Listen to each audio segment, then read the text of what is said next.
Good evening, everyone. Tonight is a work session of the South Kingstown Planning Board. The date is Tuesday, January 13th, 2026. The time is 6:30 p.m. The first item on our agenda is roll call. Susan Axelrod. Here. Liz Carp. Here. Joe Murphy is absent. Robin Pothier. Here. Caper Wilson. Here. Armin Monaco. Here. And Maria Mack is here. Our first agenda item under subdivision and land development projects is public hearing, minor land development, combined conceptual master and preliminary plan review, 82 Main Street. Is there anyone representing the applicant? Yes. Good evening.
Maria, just briefly before they get started, I wanted to point out that there is an error in the project review summary.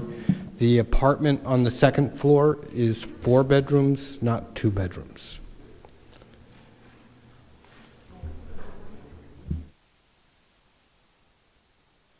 I have a question, if I may. What would be permitted as of right?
Would a mixed-use commercial residential enable you to do one apartment as of right or not?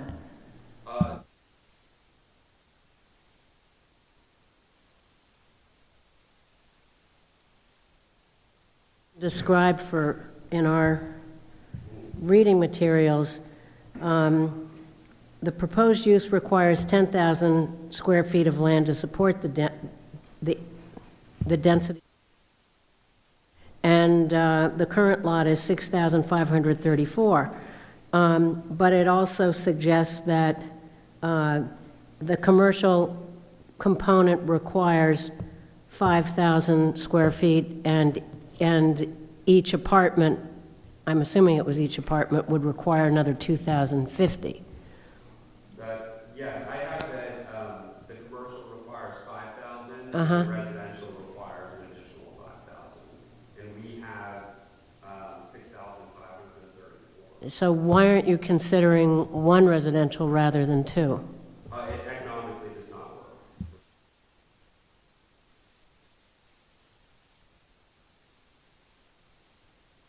To reduce lot size.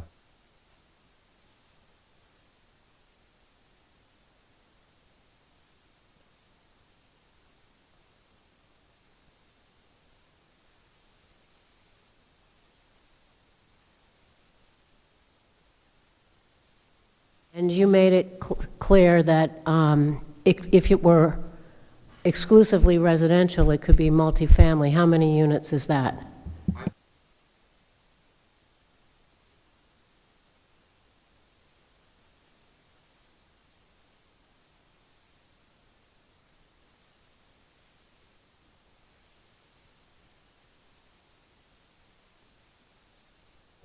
And the other concern that I have has to do with our housing. You know, we've got some very compelling affordable housing concerns, and none of these units are proposed to be affordable. Why is that?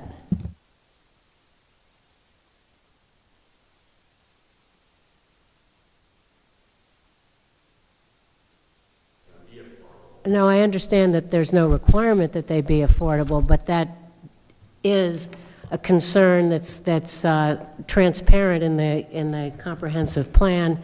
We've discussed it many times, and it's a compelling concern, not just of the community, but also the state. Madam Chair, just for clarity, the comprehensive community plan is not a regulatory document. It's a guiding document as a long-range plan for development principles from which you develop your zoning code. The zoning code stipulates when affordable is required, and that is when 6 or more units are proposed. The applicant could also simply do a comp permit, and to their state, they're coming forward and up front where they could literally do a commercial building with 0 lot lines, leave it vacant for 6 months, then under Rhode Island law, pull a building permit to convert it to residential without coming to the planning board for that conversion, as of right, under the new Rhode Island laws. So from staff's perspective, we understand they're asking for waivers. We're understanding the planning board's concerned about the density. They have reduced the density from what could be potentially 3 residential units to 2 residential units, and they also have modified the building footprint. I recognize the interesting conundrum that's prevented by some of these guiding principles, but I'm also mindful of the fact that we're required to make certain findings of fact, and I'm trying to get my head around that.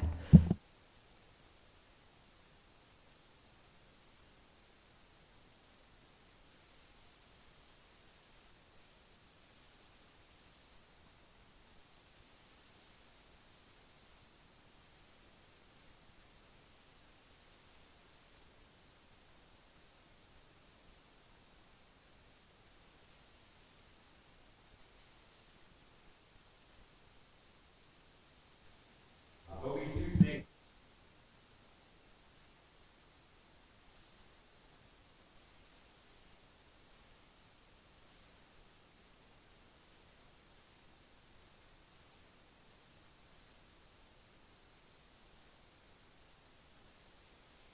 Would anyone happen to know if the lot was this size when the zoning for this area was set forth?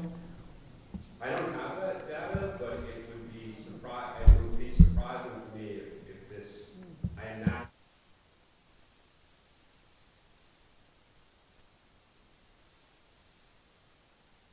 If there are no other questions, Robin? Yeah, I'd like some clarification on what Caper had just asked. In Section 401 of zoning, I'm reading that 5,000 square feet are required for the first 2 dwelling units. Does that not mean that 1 dwelling unit would require half of that?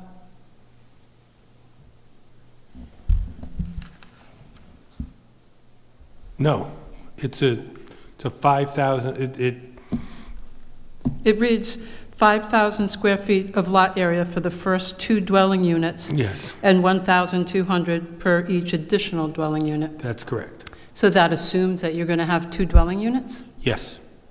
Or what if you only have 1? Well, that's why they're here. That's the issue, the way this is written. Your comprehensive plan calls very strongly for mixed-use downtown. That's the whole goal, Main Street, to have the mixed use along Main Street. Right, but The zoning has this glitch in it that doesn't seem to provide for that. It encourages either all commercial or all residential, and that's why they're here. was, And I'd also encourage you to let him put on his case and let him have the experts testify before you start. You're asking questions that are more argumentative than resource-based, and let him provide the resources to provide the information. And ask the questions of the experts who are here, and then come back and ask them these questions at the end if you're still not I'm satisfied. happy to do that. I thought they might like to be forearmed of some of the concerns that I had based on their prior submission and the materials that were submitted in advance of this meeting. If I may, I'd like to just pass around because I don't.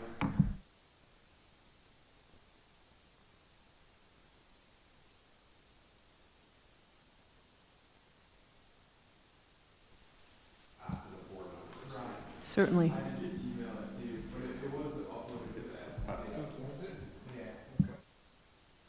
And just for informational purposes, to add to what Andy had to say, the CD, or Commercial Downtown District, which was originally developed to pursue mixed-use type projects where the lot lines come forward closer to the street rather than parking in front of the building and so on. Just, I think, Robin, you did have a valid question, which I'd like to provide an answer from our interpretation of that section. Whether it's 1 or 2 units, you start at 5,000 square feet. So there is not a reduction for one. So the entry level for residential, even if it's 1 unit, is 5,000 additional square feet. So that would mean that the hardship is that the zoning precluded mixed use from the get-go. Because the lot is I think- undersized for the density that would be needed to support it. Yes, that is. So there is there is a tension between the community development plan and the zoning. Correct. That is highlighted by this particular lot in particular. Absolutely. Yeah. We only have 6.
There we go. Patrick Freeman, American Engineering, registered professional engineer in the state of Rhode Island.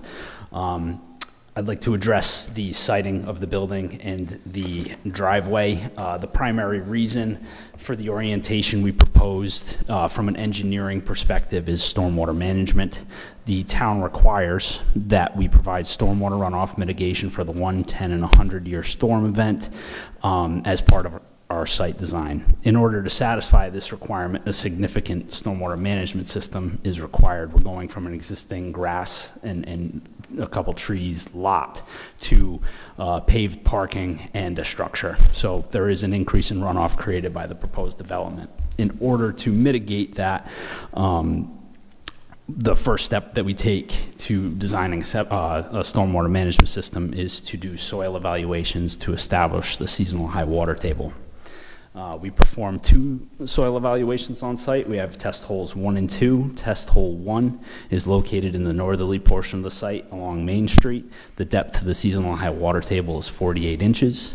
Then we also perform test hole 2, which is located in the southerly portion of the site. We got a water table of 72 inches with 12 inches of fill on top of that grade. The site, as we've spoken about, has limited area, so we're limited in what we can do from a stormwater management perspective. The best way to manage stormwater on a site like this is underground infiltration under a parking area, like we have proposed. Between the 2 test holes, test hole 2 is obviously it's a better test hole from a depth to the seasonal high water table perspective. I'll take you through the design to give you a little bit of perspective on what we're dealing with as far as a stormwater management practice. It's located under a parking area, so you have to be able to drive over it. It's H20 rated, as long as you have a certain minimum depth of cover over the top of that system. And we also have to meet a minimum separation from the bottom of the practice to the seasonal high water table. So there's a 3-foot separation from the seasonal high water table to the bottom of the practice. The practice is 2 foot 4 inches tall, and then we need 10 inches of fill above that, below the pavement elevation, to complete the cake. And in that area with a 72-inch water table under the parking area, it all from a grading perspective works. You can get from Hazard Avenue to a parking area with a relatively small grade change. It's within 6 inches to a foot of grade. So it's a functioning parking area with a functioning stormwater system that captures the runoff from the proposed parking area, as well as the structure using 2 catch basins and roof leader conveyance. And Patrick, if I could interrupt you, this stormwater drainage apparatus you're describing, what is the specific reason it can't just be flipped and put in the front and the building put in the rear? Because I think that was one of the most important comments from the last meeting. Could you just break that down for us in layperson terms as practically as possible? Of course, and I'm sorry to get too complicated, but the point of all of that is we have a certain volume of stormwater that we have to capture, and it takes up a certain amount of space. With the 48-inch water table in the front of the lot, the seasonal high water table is 2 feet higher.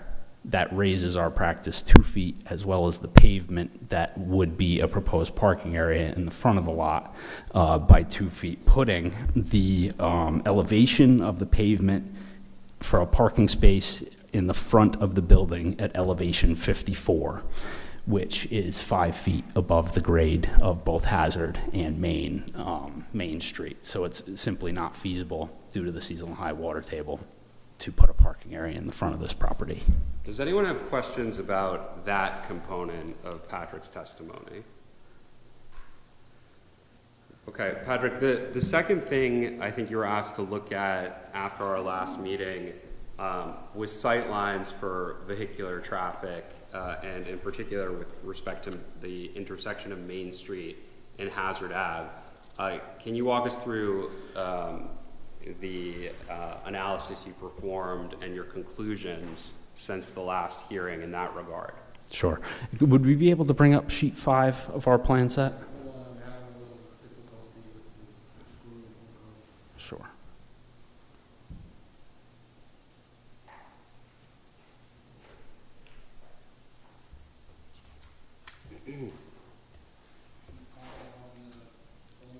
Correct.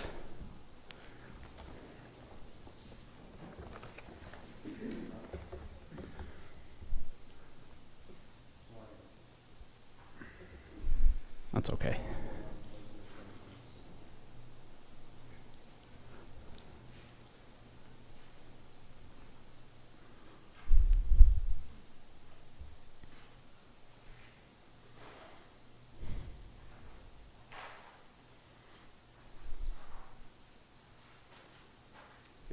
Yeah, so I can, if the members have the plan open, they should be able to see it. So what we've been asked to do is take a look at 2 particular sight lines that would be impacted by our proposed structure. If a vehicle is on Hazard Ave and is attempting to make a turn onto Main Street, the structure could potentially impede a sight line of vehicles traveling from west to east on Main Street. We took a look at, where a driver would be sitting 8 feet back from the stop line in order to provide a safe stopping sight distance. The speed traveled on the speed limit on Main Street is 25 miles an hour. The stopping sight distance required is 155 feet. So we analyzed the sight distance based on a 35-mile-an-hour zone just to be safe, and that sight distance is 250 feet. And as you can see, there's a line from Hazard Ave, 8 feet back from the stop line, and you can clearly see that you can see the right side of the lane of travel past our building with plenty of room to spare.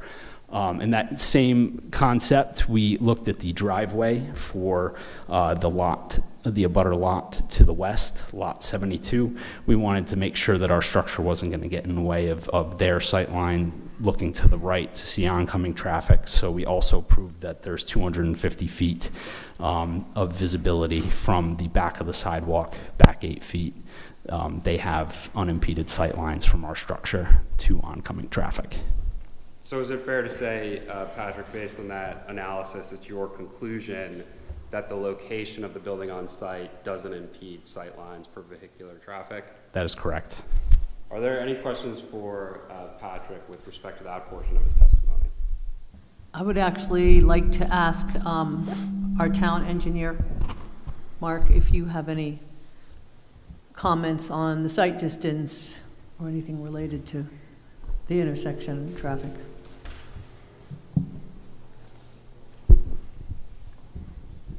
Well, I would concur with your testimony as far as the site distance, but I think the limiting factor on the site distance would be the parked cars on the street. That would impact the sight line looking at the traffic. So I would agree with you if there are parked cars there. That is an existing condition. There's an existing, line for parked vehicles there. That would be an existing town. It's an existing condition that we have no real impact on. Correct. So in that case, the building does not really impact the traffic as much as the parked cars would. And regardless, Patrick, of where the building is located on the site, fair to say cars would be able to park on the street in the same locations? Correct. On Main Street. So basically, just to summarize, everybody agrees that any site problem is caused really by the parking of cars on Main Street, not by the placement of the building that's being proposed. Correct. If there are any site issues. Correct. Yes, correct. So that's all I had for Patrick, because he testified at length at the last meeting, unless there are any questions for him. Liz? Good evening. I just have a question. It's really a need for clarification on the parking. I'm a little confused because you've made the change from the storage on the attic floor to now an apartment. And I know that at our last meeting, we did discuss parking on Main Street, parking in the back of the building, and I thought potentially parking on Hazard Ave.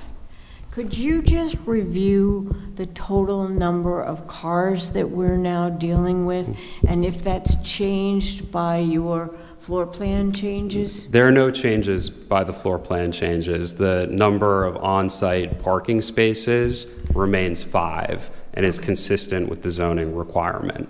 And it's not an item for which this petition needs relief. And there would be 5, am I correct that there would be a need for 5 additional spaces on Main Street? Is that right? Half would be on Main Street? Well, there's no need for, I mean, I can't speak to that. What I can speak to is that the zoning requirement mandates we have a certain number of on-site parking spaces, and this application meets that requirement. All right, thank you. Robin? So that parking still accommodates 4 office spaces and 2 floors of residential units? That's correct. And all you need is 5? Again, that's what the zoning code mandates. That's not something that this petition relates to.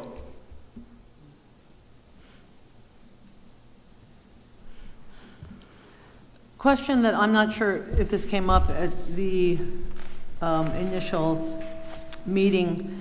Are there any assurances that the commercial portion of this project would remain commercial? And if not, Jamie, what would be the process by which it could be potentially changed? Not trying to give you any ideas, just I think it's wanna know. it's a question that potentially will change with every legislative session. Prior to 2025, there was no provision in the legislation to convert an existing industrial or commercial building to residential. That was added to the legislation. So again, they may be able to convert, they'd still have to do it in a compliant manner. What's interesting about this, and I think Andy Tights touched upon this, is this could be a 100% residential building. So we're in a unique scenario in this zone that someone can come in with a complete residential building, someone can come in with a complete commercial building. If someone came in with mixed use, they could convert it to commercial. The top 2 floors could go to commercial, or the bottom could go to residential. You'd still have to meet the zoning code. So if they added, say they tried to convert and put 2 spaces on the bottom floor, they still need to be code compliant as it relates to parking and other items. They're just allowed to do that conversion, but they'd be allowed to apply for that today. So here it's kind of a unique scenario. We're not proposing to build a commercial building in a zone that does not allow residential, where potentially 2, 3, 4, 5 years or somewhere down the road, there could be a conversion. Conversion's allowed, in essence, almost by right.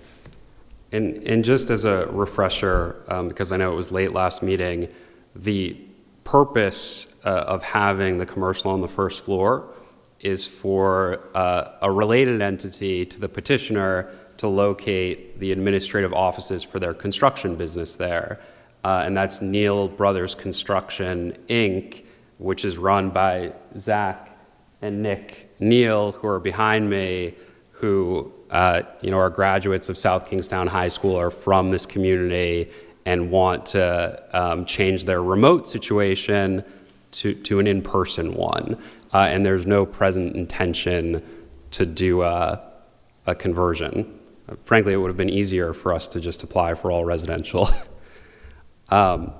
So with that, I'm going to have our project architect come up, and he's going to briefly testify about the design changes since the last meeting.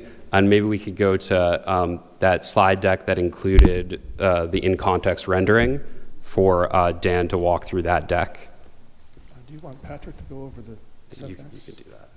Because it's on his deck. We'll go back to his deck when you need to get there. He did the drawing, so. That's okay. Okay.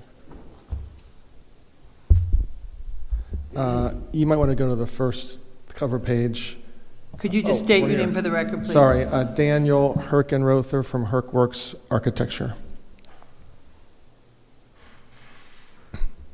Yeah, so this is kind of a summary. This drawing shows the changes we've made since our last meeting. So the elevation on the left represents the 2-foot reduction in height. Again, we were already well below our height limit before, but Neal Brothers wanted to kind of go as far as they could. So we pulled our roof pitch down to be lower, and we're 2 feet lower in height. So that's what the one on the left shows. There's a red dashed line that shows the overall height. And then on the right side, this represents the building plan and what we shrunk. And basically, it's now 2 feet further away from hazard. It's 2 feet away from main. And the porch shrunk an additional foot. So the porch is actually now 3 feet further away.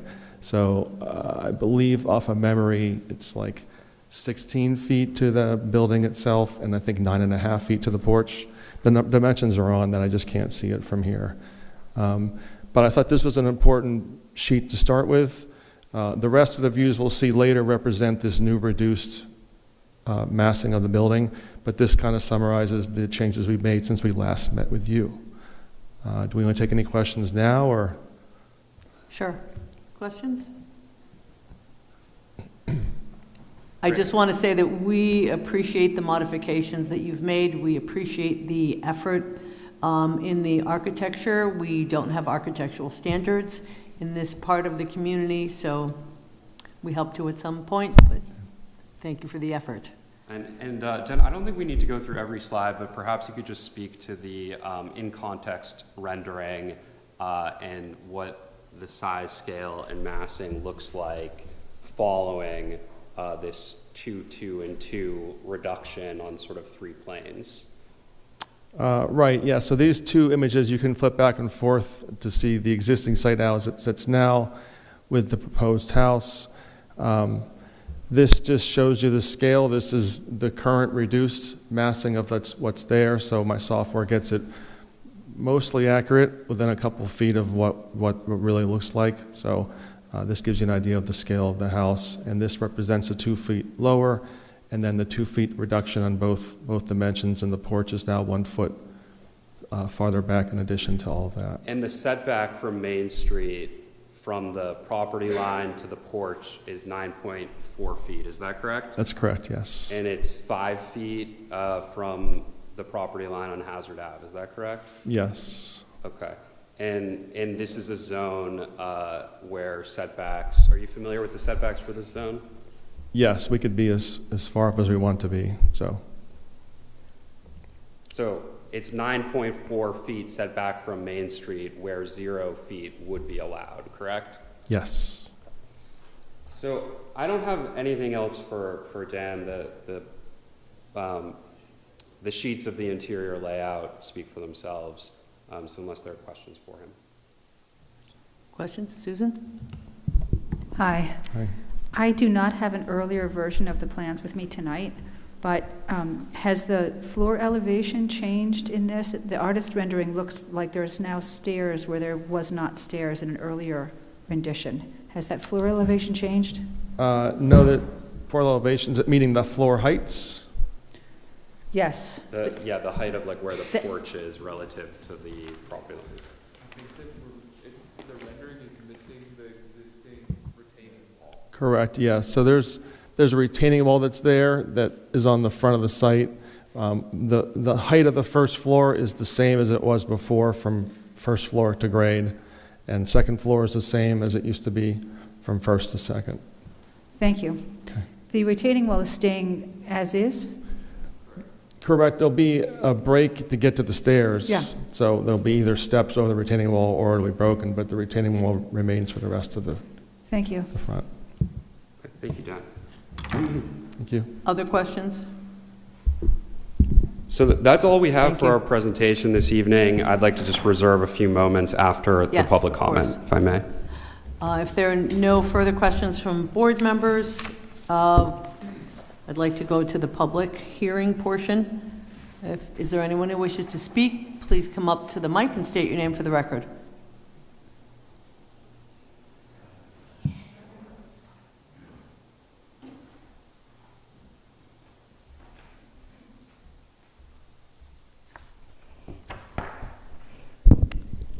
Good evening. My name is Christy Balch. I'd like to begin by thanking the board for postponing this discussion and allowing for additional time for consideration. And I'd really like to thank you guys. You've made some really beautiful changes, and thank you for listening to what we had to say. I think the one thing I'm still a little worried about is the parking situation and the traffic situation. It's one thing, me standing here and telling you how hard it is to get on Main Street and how much traffic is packed in there because of Belmont's and the shortcut everyone uses. So I do, encourage the board members, try it out for yourself. It's probably the easiest way for you to see what we're talking about. The parking situation is tough, so I do worry about, there is a 2-hour limit, but it's already hard to get 2 cars by on Hazard Ave. So if there are bigger trucks or even just cars parked on the side of Hazard Ave for 2 hours, that can really limit stuff. The other thing I was going to just mention, my grandfather was a previous owner of this lot, and it was mixed use in like the 70s, 80s. I think he had tried to put something up there. That's just something I thought I'd bring up. The only other thing I'm worried about is with that retaining wall and those bushes there, that might kind of hinder sight just a little bit. But I love the porch. I love how open that is. I love how you can actually see out. And obviously, the cars on Main Street Park do make it a little issue with the line of sight, but I think that the changes you have made are very nice, so thank you. And thank you for your time. Thank you.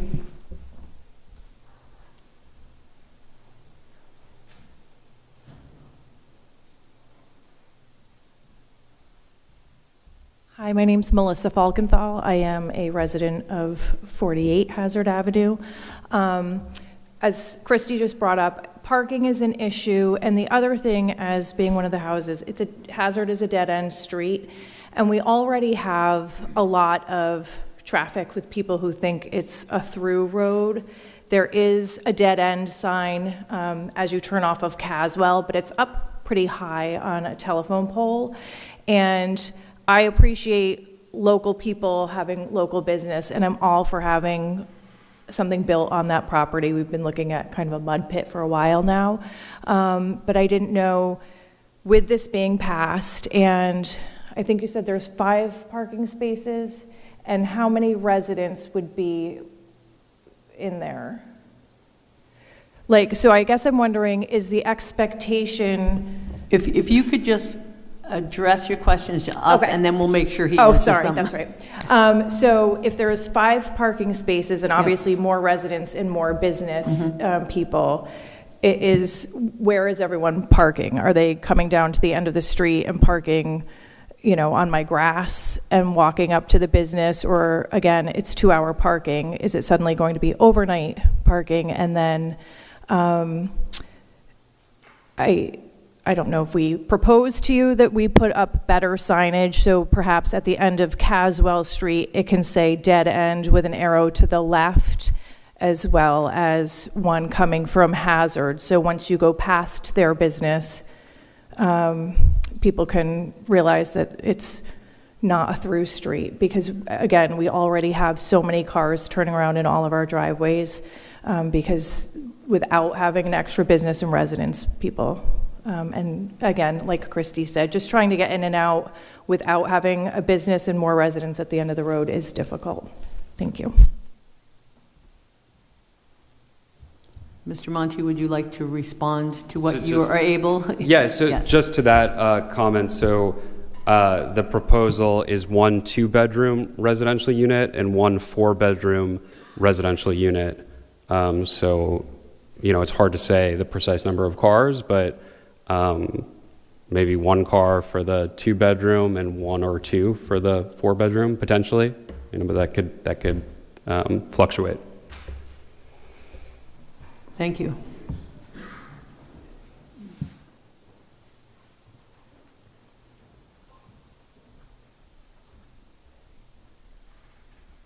Hi, my name is Meredith Masson. Yeah, and I'm Mark Masson. We live right next door on Main Street, 90 Main Street. And first of all, I just can't understand the parking where all this is going to be. On Main Street, in front of our house, it's a 1-hour parking from 9 a.m. to 6 p.m. There's a sign up there. It's been there for years. And I just don't know where all this, and I'm totally going to monitor it. And if it's more than that, I'm calling the cops, because we are not going to be able to get out of our driveway. I brought this up last time for us to come out and all this congestion, and now I can't believe one of those apartments is going to be 4 bedrooms. How many cars are you going to get out of 4 bedrooms if there's 4 people? I mean, are you going to say I can only rent this to a husband and wife and 2 kids? So that's 4. You have the 5 units downstairs for rent. This is just going to be absolutely crazy parking, and I don't even understand. And like Laura had brought up before about the line on Main Street, it's going to just blow it all apart. Like where this monstrosity is going to be like right out in the front to the sidewalk to Main Street, where everyone else, like myself, we have grass, places next door, they have driveways. It seems like most businesses on Main Street all have their own parking area, where this place has really 0 parking area. They have their storage part in the back for the garage, but they have trucks, they have other people that work. Now you have a 4-bedroom apartment, and then you have another apartment and 5 offices downstairs. That is at least 5 cars. And then you have all these people's clients or customers coming. This is absolutely crazy. I mean, I just wish you could explain to me so I would understand it, where all of this parking and congestion is going to go. And like I said, there is a 1-hour parking sign that's been on Main Street, because they used to have serious issues with cars parking there all the time. And it's from 9 a.m. to 6 p.m., 1-hour parking. So I just don't understand. I mean, I think the building is nice. It's totally going to ruin our house, though, because we live right next door. This monster is going to make my house black all the time. I am not going to have light in my home anymore. You can't even see now my house where it's going to be. And what from my house where I live from the sideline, how much now are they to our house in property? What is the offset? What is the offset? We're not answering questions right now. Oh, okay, because that's a good one. So what is the offset? I want to know. No, this is your point to make your question, ask your questions and state, and then afterwards, the applicant will have a chance to come up and answer the questions. Right. The board doesn't engage in a dialogue with you. It's your Okay. public comment, okay? All right, okay. And another thing, I just can't get past me. When I go to the store to buy groceries, if I have $100, I can't buy $200 worth. It's a hardship because I want to buy $200 worth. To me, when people buy things and they see what something is, you should be able to do with it what you can. You don't go forward and put up something like this and say it's a hardship, because there's a lot of money in rentals that are going to come out of all of this. So that's what I have to say. Thank you. Thank you. Yes, thank you. I appreciate it. The setback of the building to the property line in question is 5 feet, where 0 feet is allowed under the ordinance. And in response to the comments made, I just want to really reiterate for educational purposes that what's allowed by right on this lot is significantly broader in scope than what's proposed tonight.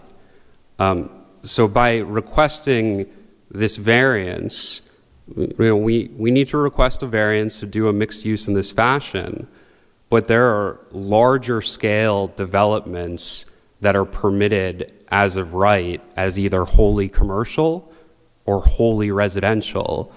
So when you look at the total scope of potentialities for this property, this is pretty right down the middle. So that's my response. Before you step away, in those other by right scenarios, how would the parking work? So I don't have the full code in front of me, so I'd rely on staff to the extent, they have the parking requirement for each residential unit. But in the commercial downtown, I believe, based on my review of the code, that there still would be no parking variance required for a 3-unit residential. And for commercial, the reality we're working with is that this is the commercial downtown, and there's an ordinance in place that says parking shall be in the rear.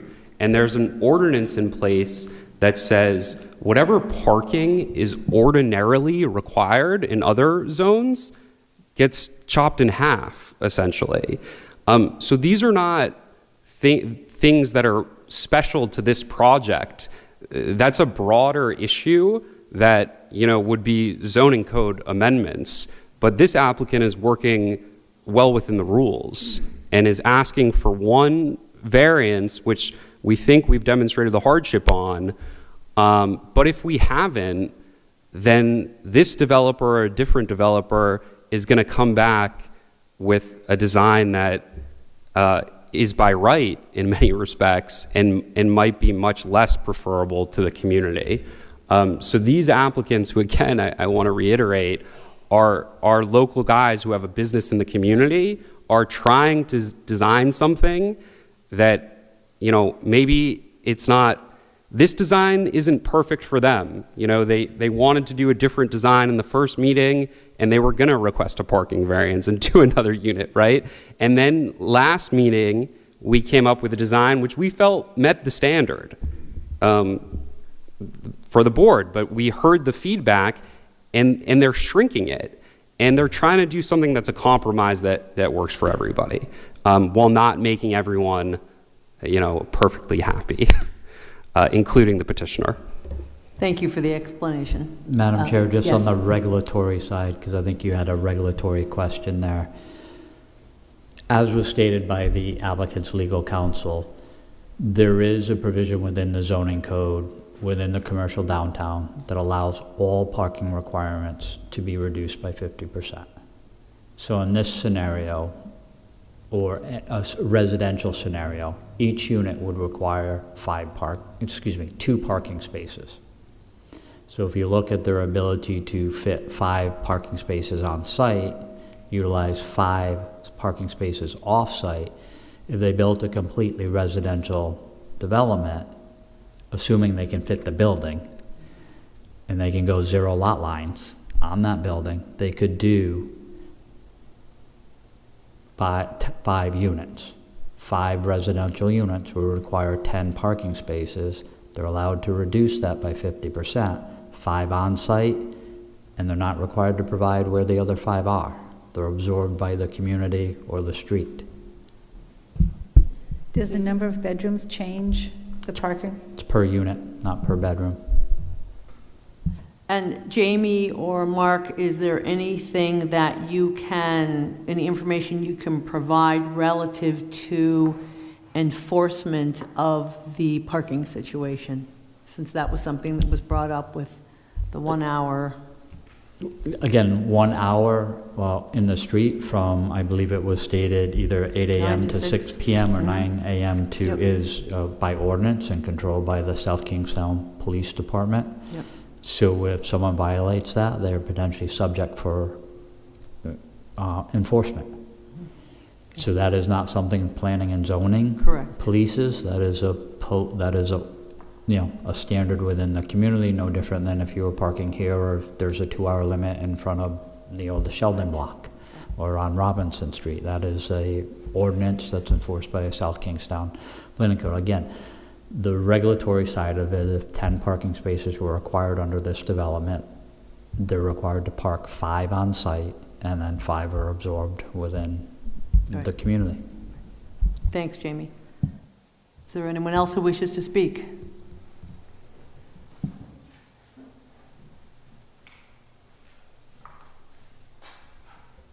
My name's Nicholas Balch. I'm Christie's brother. Same thing, I do appreciate the changes you guys made on that property, and the building itself does look nice. The only concern I do have is with the line of sight still, if there could be any thing put in there about the vegetation in the front, no, like the bigger bushes, if they start getting too big, I think that would impede on some of the line of sight. If there could be something where it could just be grass or maybe just like ground level vegetation, I think that would help. Thank you.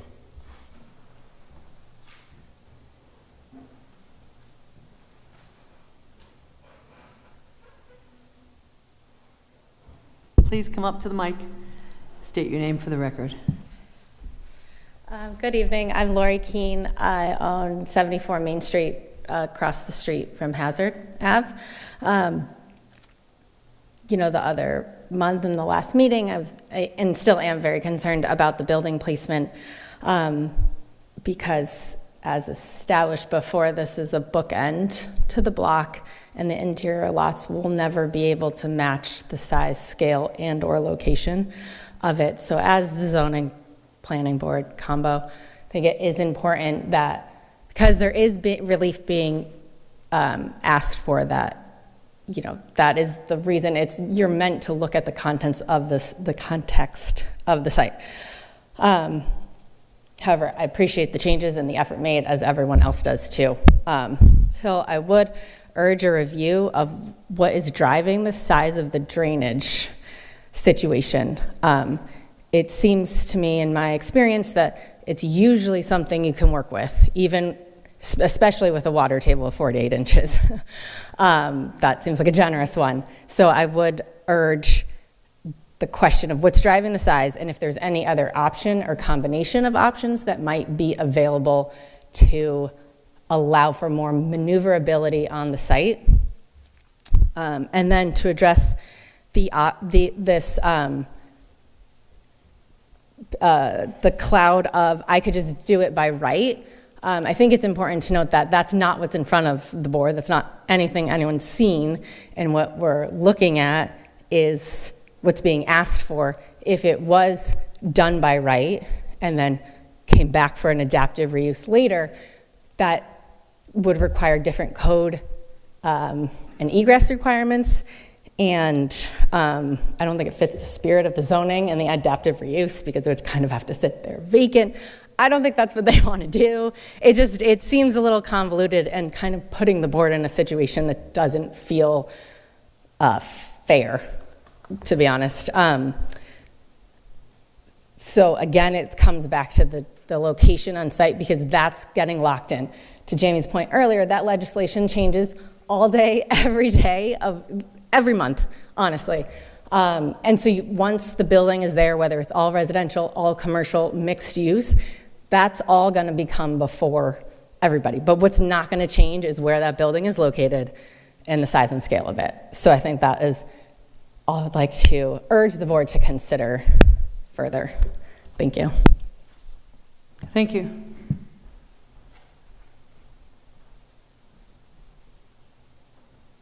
Is there anyone else who wishes to speak?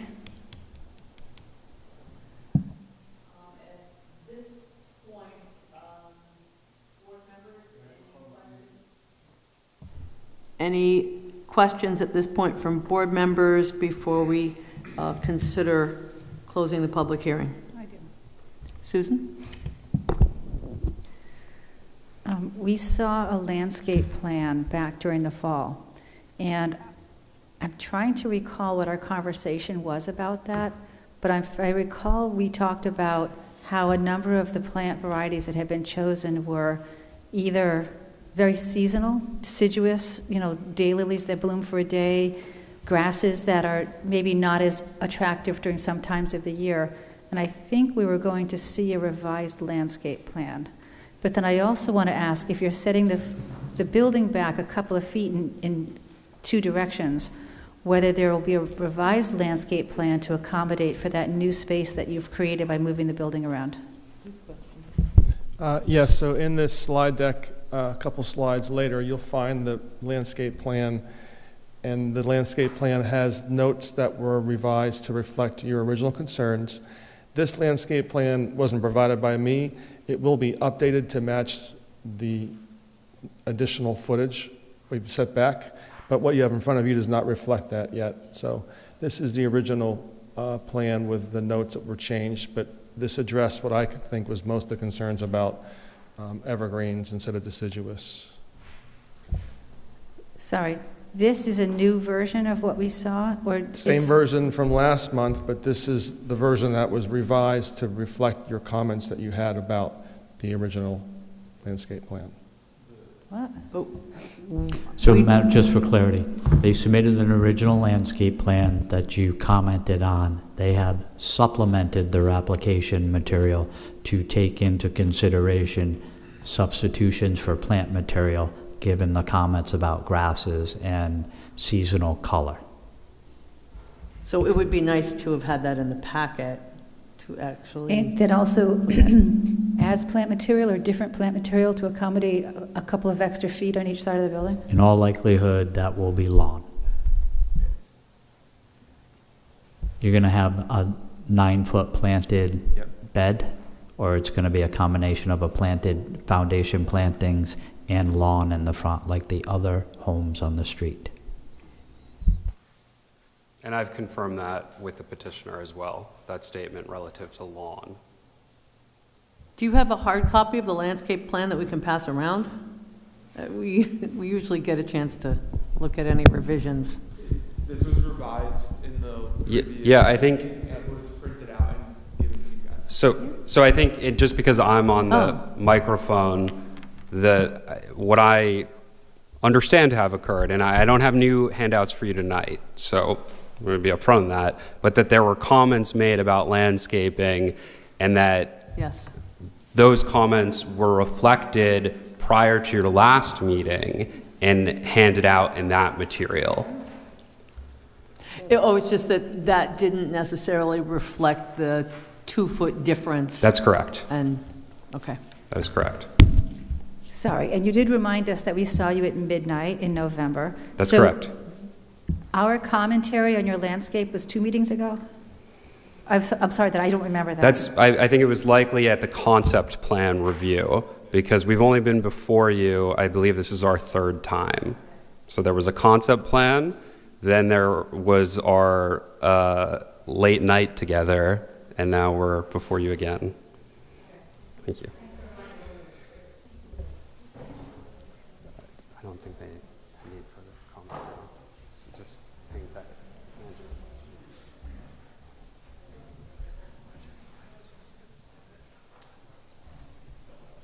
Maria? Robin? If you close the meeting, then we can't contribute any more to the discussion? If so, I'd like to say... We can, but the public cannot. Okay.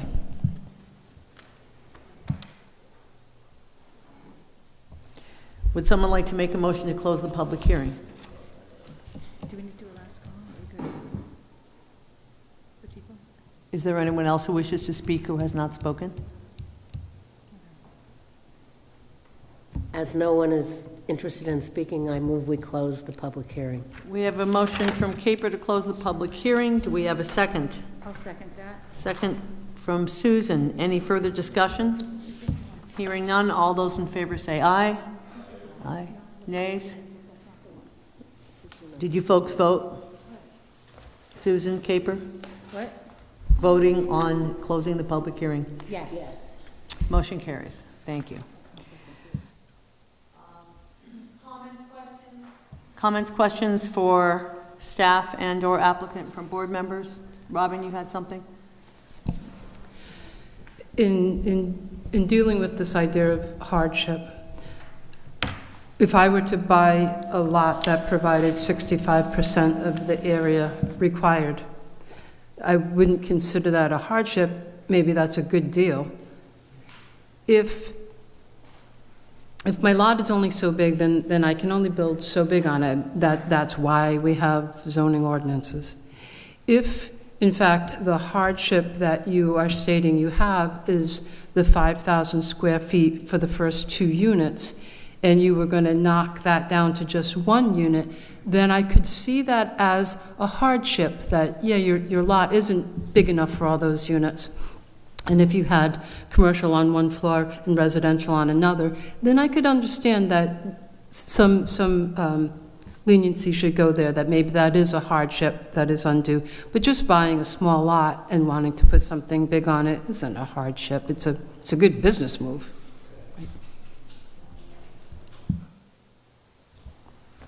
Other thoughts? Susan? So I would like to ask maybe Andy to, following what Robin said, I've also got in my notes the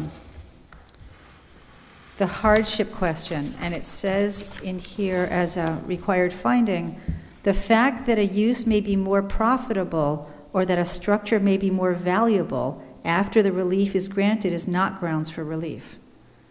And I think I could certainly argue that a bigger building with more apartments upstairs is more profitable and will make this building more valuable.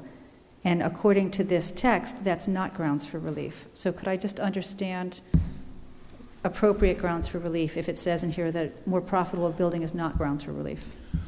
I believe what that means is that it shall not be the grounds for the relief just because someone wants to make more money. There still has to be an underlying question involved on the hardship here. I think this is an unusual one because of the hardship, as you said, the small size of the lot. Well, they bought the small size of the lot.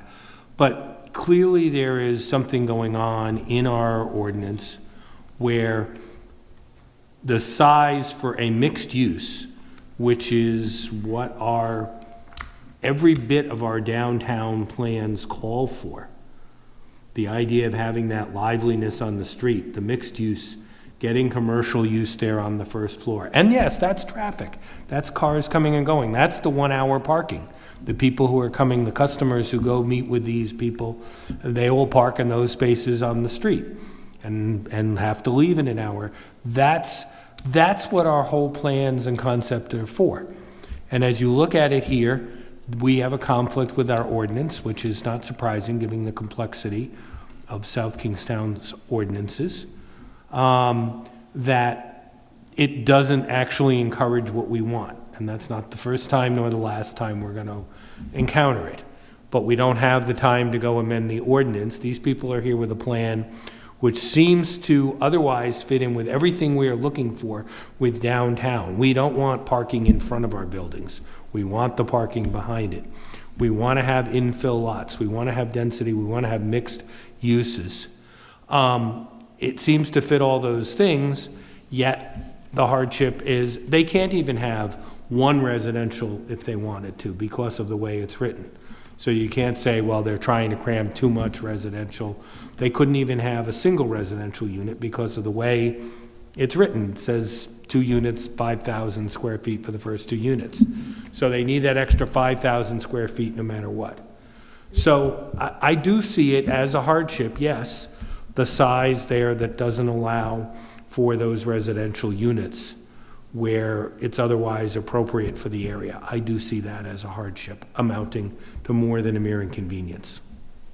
To look at it slightly differently, the way I'm seeing it is, as of right, they can build a multifamily unit that would give them more than, that would give them 5 units, including 1 4-bedroom and 1 2-bedroom, I assume. So they could get 3 more units. As of right, they could do exclusively a commercial building that gave them all the office space that you want and more. What they can't get is the mixed use, and the conundrum that I see is that there's a tension between our zoning ordinance and our comprehensive community plan. The comprehensive community plan is encouraging across the board mixed use in the commercial areas. That's what everyone keeps saying, if I'm not... And so's the rest of your zoning ordinance as well. But the zoning ordinance has the density requirements. Microphone, please, Capers, The density requirements mandate, they basically preclude, at least in this zoning area, they would preclude mixed use for a lot this size. That is correct, which is So- why they're here for the variance. It's Right. not a reason to say it can never happen, because that's the whole point of a variance. It's often called a safety valve in Right. the ordinance. It allows you as a board, the zoning board previously and now you, to say, does this make sense or not? How is this affecting it with the plan? And allows you to grant that variance from the literal interpretation of the ordinance. So what we are being asked to decide is whether we follow the letter of the zoning ordinance or whether we follow the aspirations articulated in the comprehensive community plan. No. You're being asked to balance it. You're not being asked to choose between them.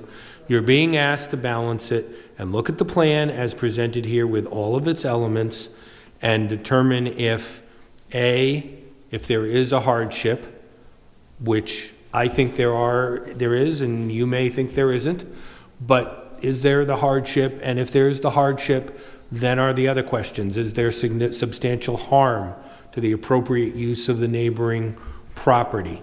Is it based on a physical disability other than the ones that are allowed?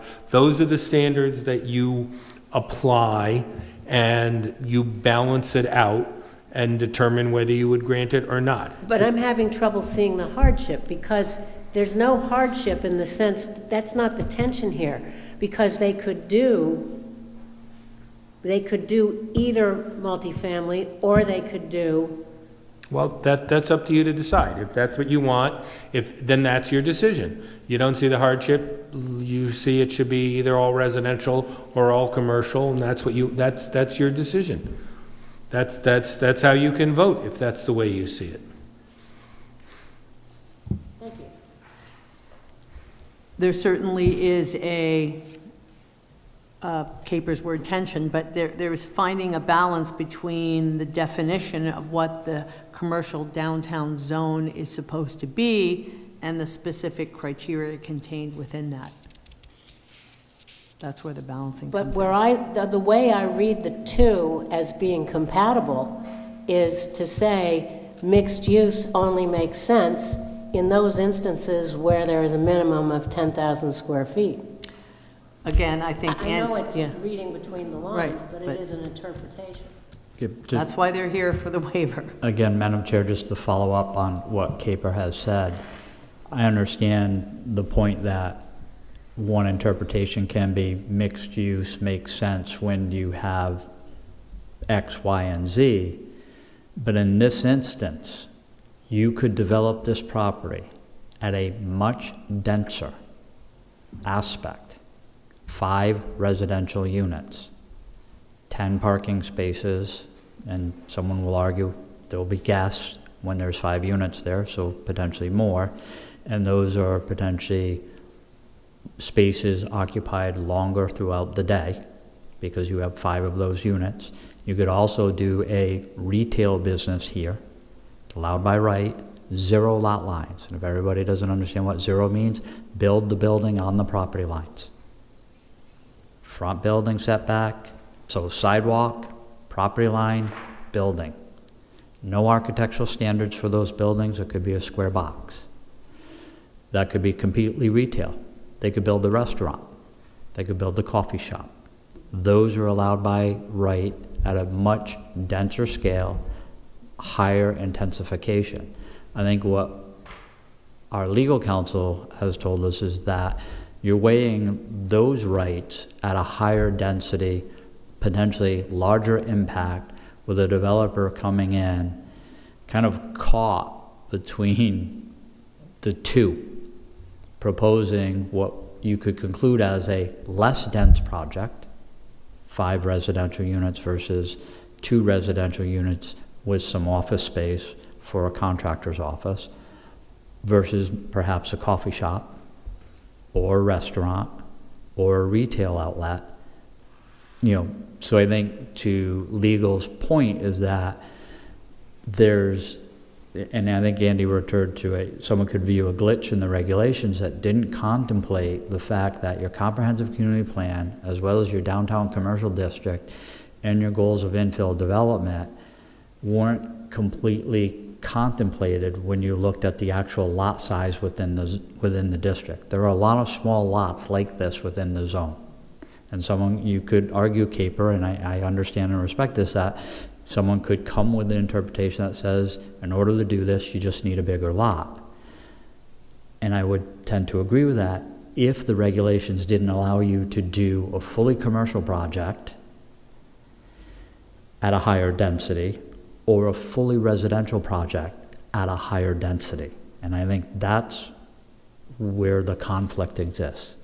If the regulations for commercial downtown said you can have mixed use or commercial, no residential, I would tend to side with you then, because their residential is not allowed unless it's mixed use, and if it's mixed use, you need 5,000 square feet for every unit you're proposing. But the difference here is residential is allowed by right in this zone. So, I totally understand, but I read trying to reconcile them differently than you do. I see it as someone the authors of the zoning saw that the mixed use, just as a concept, requires greater density. And it requires more lot space to accommodate the having of a mixed use. And I also respect the fact that you're telling me that, these guys have gone out of their way to design something that will fit their needs, the needs of the community, and try to accommodate comments that they heard from us. I totally respect that.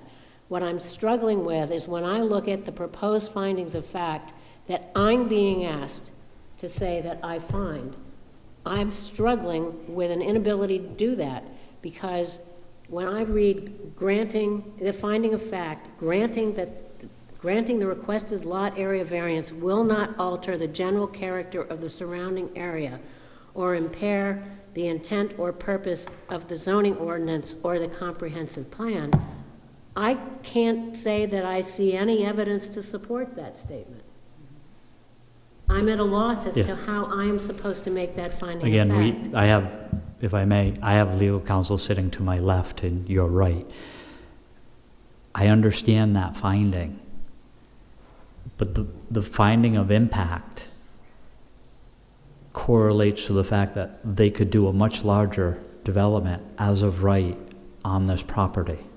Yes, but that's a different finding of fact that's not in this document that I'm not being. But the asked to finding vote of on. fact is determining the impact of this project as it relates to the different impacts that the zoning would allow. And I think that conclusion, their proposal as it relates to the impacts, tell me it's different than if it was a fully commercial building or a fully residential building. And that's, I think, what you need to decide. Well, can I add to that conversation that I feel like we're being threatened by, well, this is what they could do, and therefore you have to let them have that. And that's not what we're here to judge. We're here to judge whether there was a hardship. And I don't see the hardship. If they build something else and Neal Brothers want to have their name put on a 4 or 5 foot story building there, well, that's their business choice as well, because of course their community members will know it's their building. But I don't see why we keep being asked to weigh this or that. That's not what we're talking about. We're talking about, was there a hardship, and therefore they should deserve a variance. And legal has advised you that his opinion is there is a hardship. And because of the hardship and the unified development criteria, we are asked to consider the hardship, which is not something that the planning board has historically done in the past.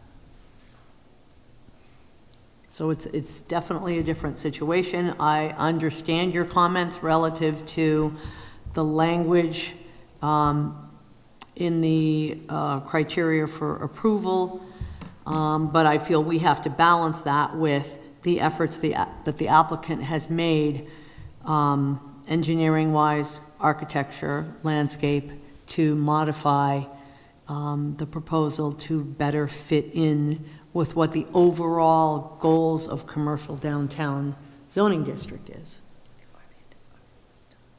Armand? As I see it, the hardship is they cannot comply with the requirement and get what they need. Yes, they can do residential, they can do commercial, but under the guidelines, they could do both. And they can't do both because of the size of the lot. That's the hardship. They're not going to be permitted to do what they could legally do to this property if it were a bigger size lot. That's the hardship. The hardship is not whether you're balancing, should it be all commercial or all residential. It's whether they can do a combined project on a lot this size that doesn't meet the zoning requirements. That's the hardship. Other comments from board members? Question for staff. There was mention made of the signage. Is that something that the board could incorporate into a motion? Again, I'll predicate this on the fact that legal's sitting to my left, your right. Signage is unique in the town, that it's primarily regulated by the zoning department. It's kind of as an adjunct to the planning board. You typically don't see a signage package that comes in before you.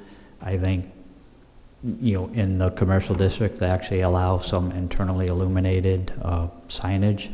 I think hold on, which sign? I'm talking about the dead-end road, not the signage. Yeah, I thought you got me on a different track. I think you could make a recommendation, but signage is controlled by DPS and the police and driven by ordinance. So. And the council has to approve all So like the stop signs. signs, signage added, all that typically is done by DPS in consultation with the public safety, and potentially town council has to vote or weigh in on those revisions.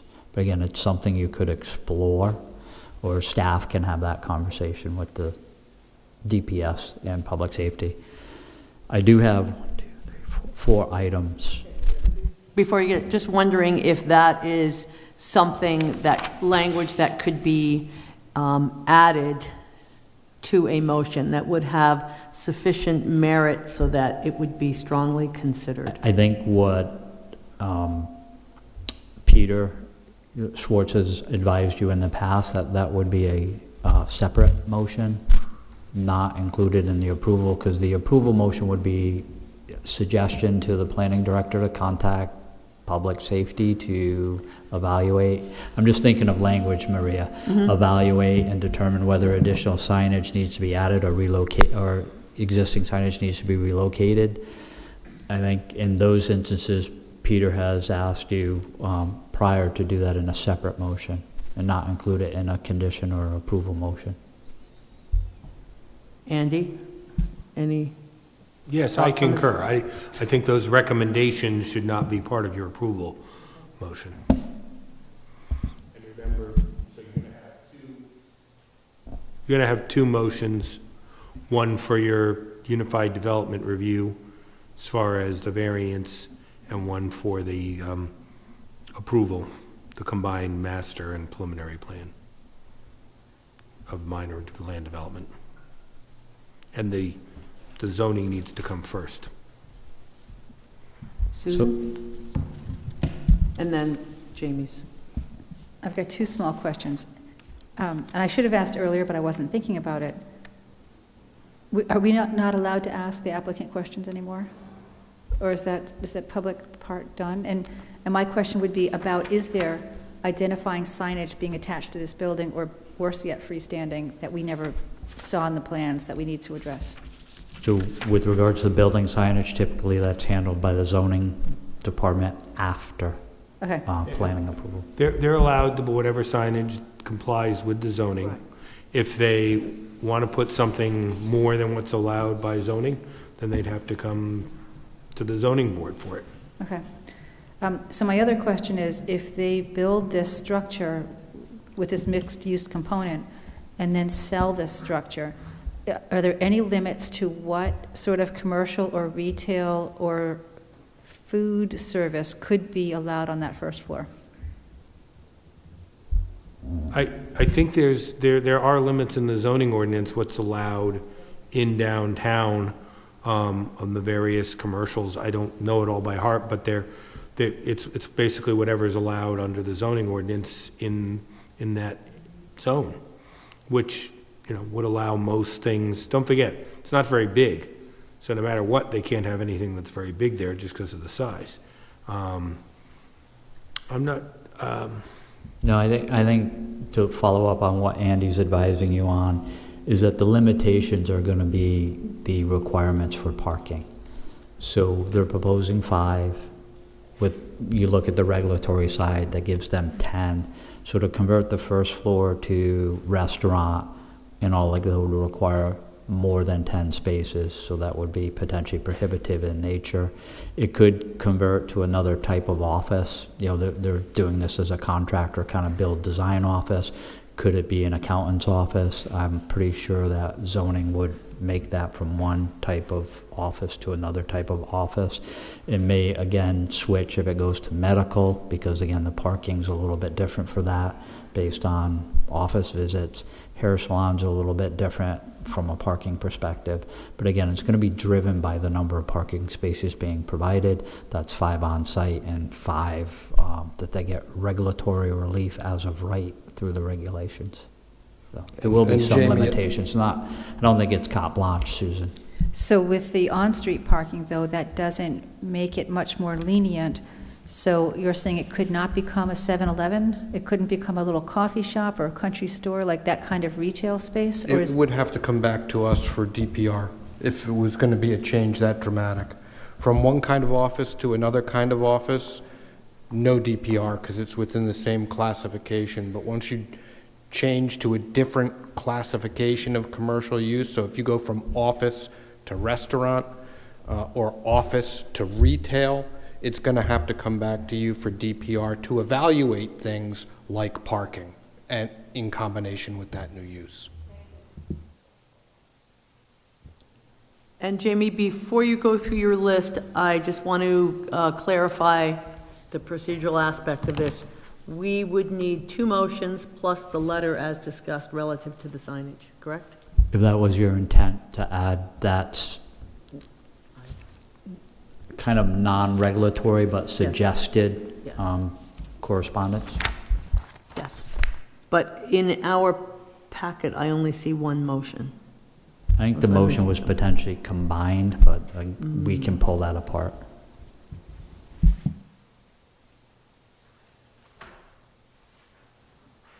Legal's looking at that right now.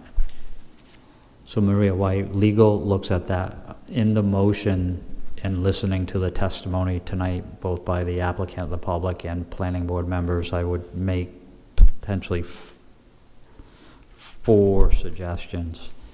In the approval language under B, there's a word that says substantially conform. Sorry. So on page 4, conditions of approval, under B, the development of the site shall be in substantial conformance. The term substantial should be removed.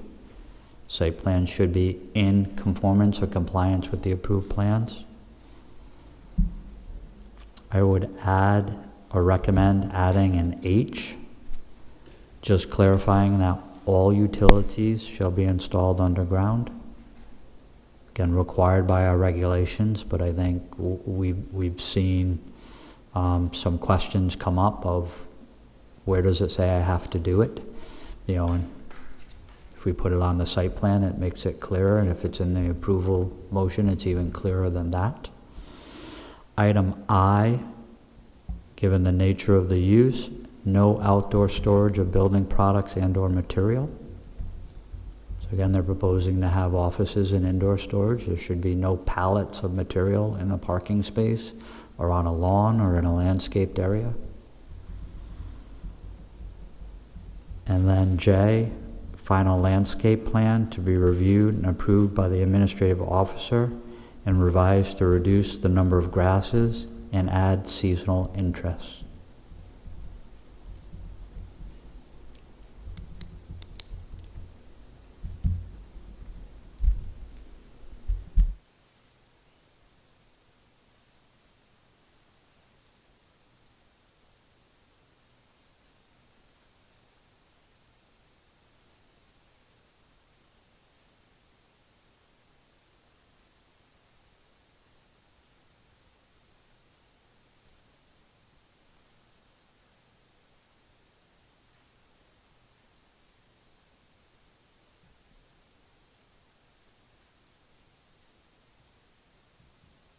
And then with regards to the motion, I'll have Andy weigh in on the nature and complexity associated with that.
Sure.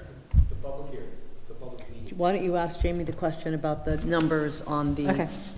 So what I had asked Maria, and we shouldn't have been whispering, oh gosh, there's some feet, can you turn this off? Yes.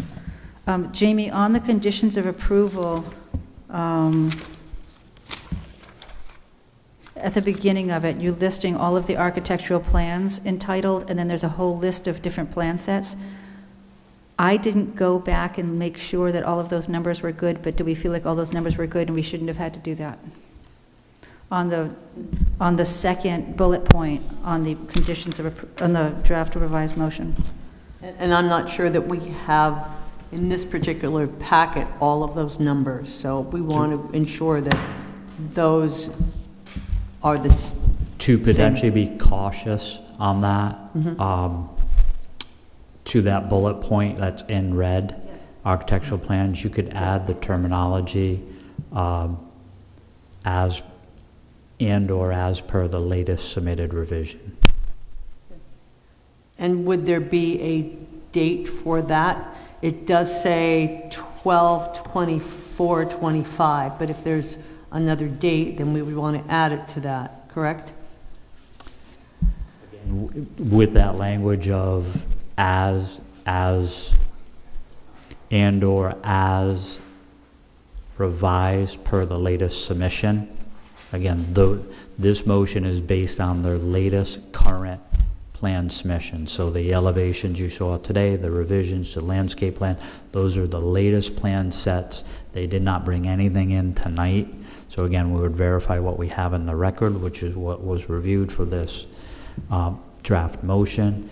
And if we missed one date, we'll be able to correct it with that additional language. Jamie, so the preliminary plan set would be as revised through 1/12/26.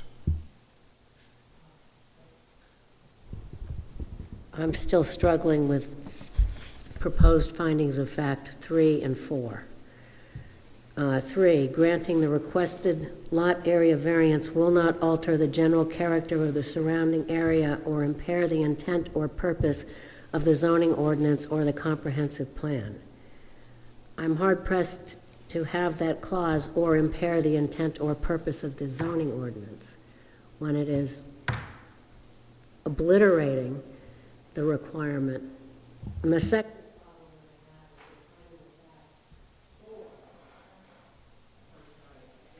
it doesn't stick. The hardship that would be suffered by the owner of the property if the lot variance were to be denied would amount to more than a mere inconvenience. Now, the reason I'm struggling with that is we've heard several times that if the lot variance were to be denied, the owner could simply build a building that is larger than what they're proposing. It would have to initially anyway be exclusively commercial or exclusively residential. But I'm not... So isn't that part of the balance that we're talking about? We've spent all night talking about that. We're not changing the language. It's going to say the hardship is more than a mere inconvenience, and if you can't vote for it, then vote no. But we're not changing the language. That's fine, I accept that. So, Cabral, can I... And Andy, just to reiterate your comments relative to the hardship, it's the,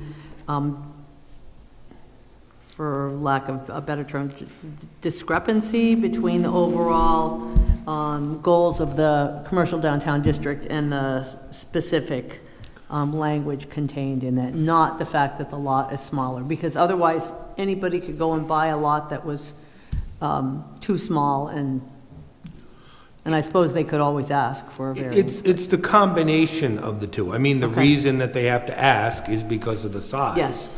That's not... And yes, the hardship is the conflicting Yes. requirements within the zoning ordinance. Yes, thank you. But the hardship in the finding of fact number 1 is not the same as the hardship in the finding of fact number 4. That is correct. And do you have an answer for us, Andy, on combining these motions as opposed to having them separate? Yes, they should be separate, and I will guide you through it when you're ready. All right, so we can do that this evening then, rather than? Yes, Okay. absolutely. I have it marked in red, and I'm ready whenever you are. I think we're ready to hear the motions. Madam Brian? Chair, just Sure. 2 more points based on the change set of site plans that we got yesterday. So last paragraph on page 3, the preliminary plan set would be as revised through January 12th, 2026. And in the second paragraph on page 4, the plan sheets for the architectural plans would only run up through sheet A311. Sheets A312 through B211 would be eliminated. Can you just say that again?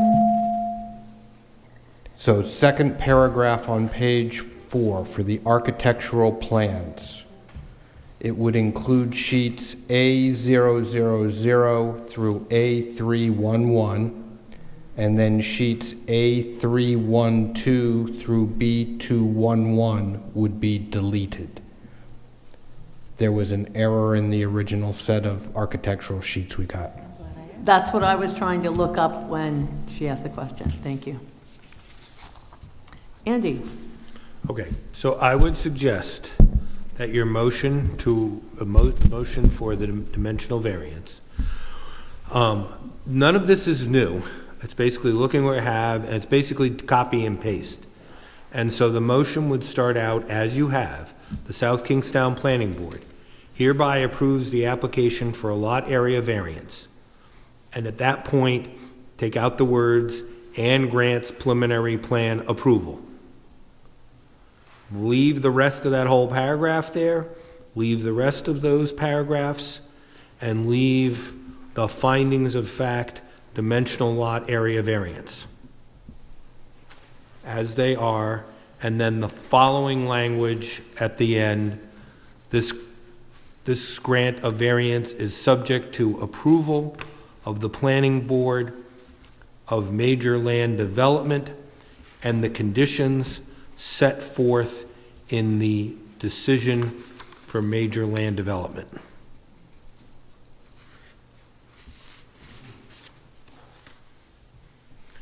That would be, I think, sufficient for the motion for the zoning. Okay. And the second one? Why don't you do that one first? If, you might not have to do the second one.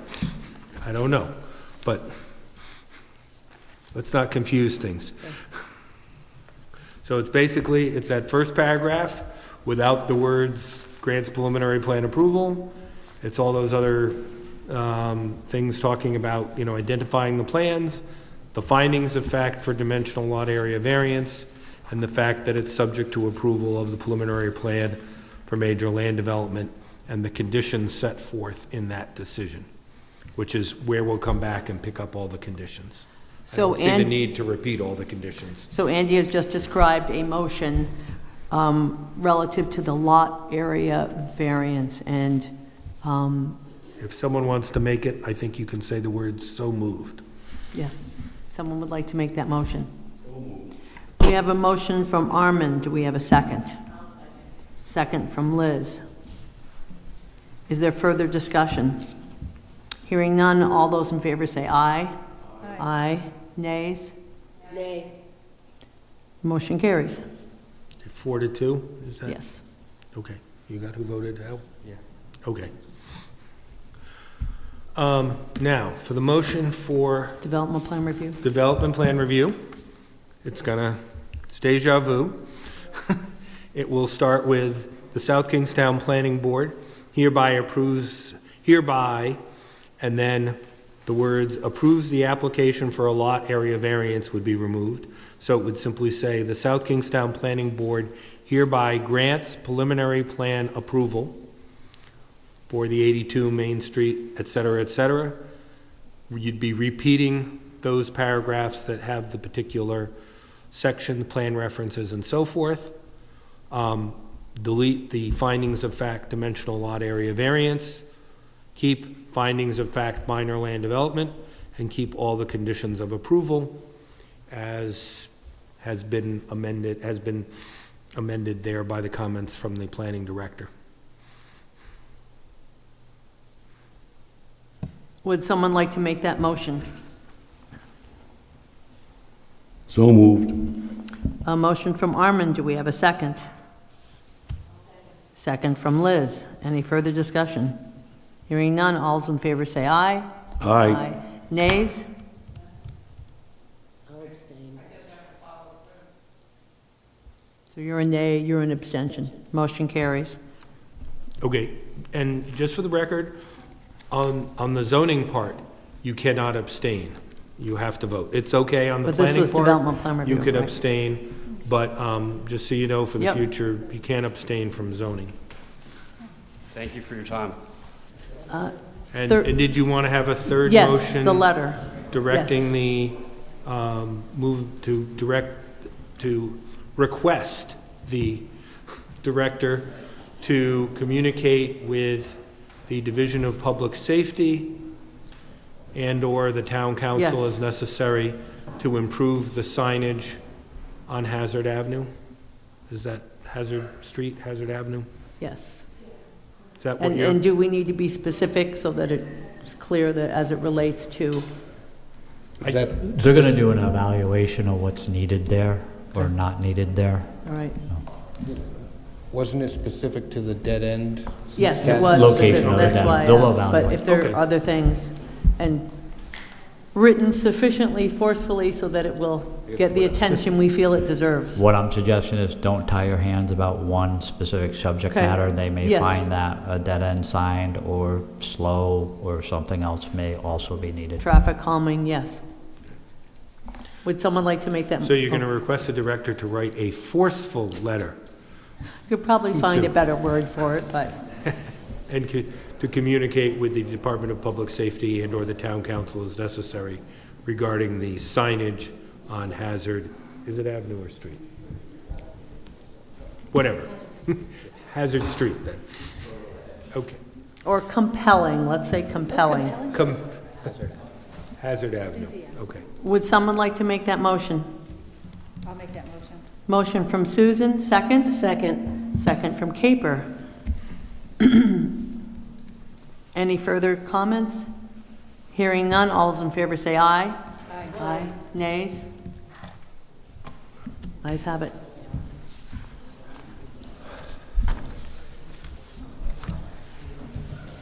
Thank you, folks. Thank you.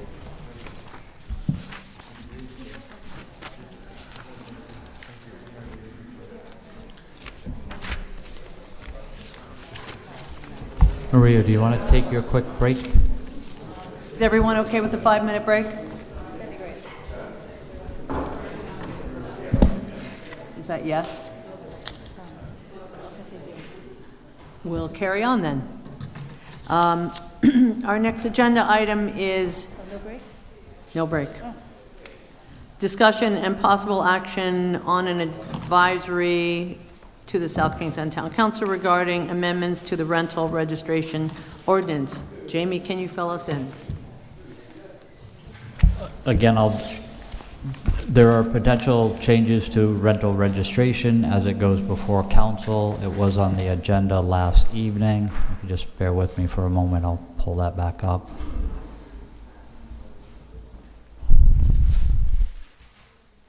Again, if Andy has anything to add on that, why I'm pulling that actual Sure. memo up. I mean, we had a registration ordinance for short-term rentals. The Supreme Court said, in the Narragansett case, the towns, cities and towns don't have that authority. Registration is a form of licensing. Licensing is controlled by the state. The cities and towns, unless explicitly given that authority, don't have it. Should we turn off that mic so there's no feedback on the podium? Thanks, Mark. So, should you want me to start over? Okay. Yes. The town had licensing registration for short-term rentals. The Supreme Court in the Narragansett case said cities and towns do not have that authority. It's to the state, and the state has preempted it by their registration requirements for the Department of Business Regulation. There have been other cases which have upheld various elements of short-term rental regulation via the zoning ordinance. The downside is pre-existing non-conforming uses, but at least going forward prospectively, it seems to be that you can regulate them through the zoning ordinance. So the council is simply changing it, and it's basically putting in, had already in fact actually done some of the registration stuff, putting in the zoning ordinance, and is basically now just tweaking it to cover more aspects of the court thing. So that's what these changes are, really just to implement having elements of that registration form in the zoning ordinance and fixing them to better fit with the court's language. Okay, I was confused because it sounded as though at last night's council meeting, they were actually withdrawing this, but it wasn't really clear what was going on. I don't know. I wasn't there. But that's my understanding.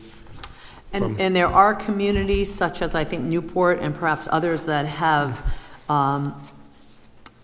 utilized this type of process within their zoning ordinance, correct? Yes, and we think it is more likely than not to stand up to challenge in the courts. Can't guarantee it, but. Okay. So is there really isn't any action required from us, correct? There's nothing really to discuss. Right. But it is a zoning ordinance amendment, so you have to give your recommendation, so we would ask that you recommend approval to the town council. Questions from board members on this?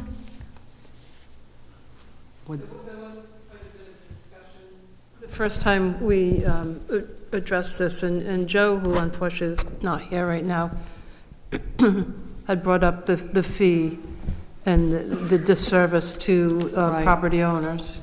Yep. So would someone like to make that motion?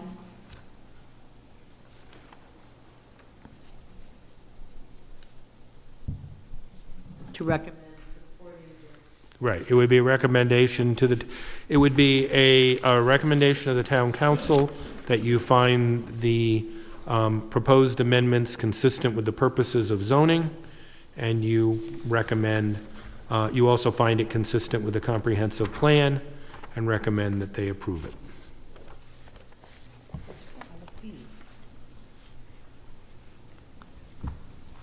Questions? I'm having a hard time hearing, Andy. We're removing the registration requirement? Is that what we're saying? No, we're putting it in the zoning ordinance, is what we're doing. We're putting the registration, we've already done actually part of putting it in the zoning ordinance, and now we're making some really just further minor changes to it within the zoning ordinance. So are we removing the annual filing fees for rentals? All that, the red line, are we removing the fees, or are they located somewhere else in the ordinance? The fees are in the fee schedule. Okay, so they've just been moved, not eliminated. Yes, although they may be changed as well. They Okay. may have been changed, but they're not, that's right, they're not in the ordinance itself.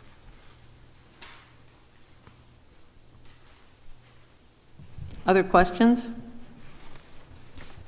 Well, I feel that it is important to collect this data. I said this at our last discussion, and you've got to have a way of collecting the data. The fees seem to be a separate issue that make it a difficult endeavor for, depending on what the fee is going to be. I mean, we're not really discussing that.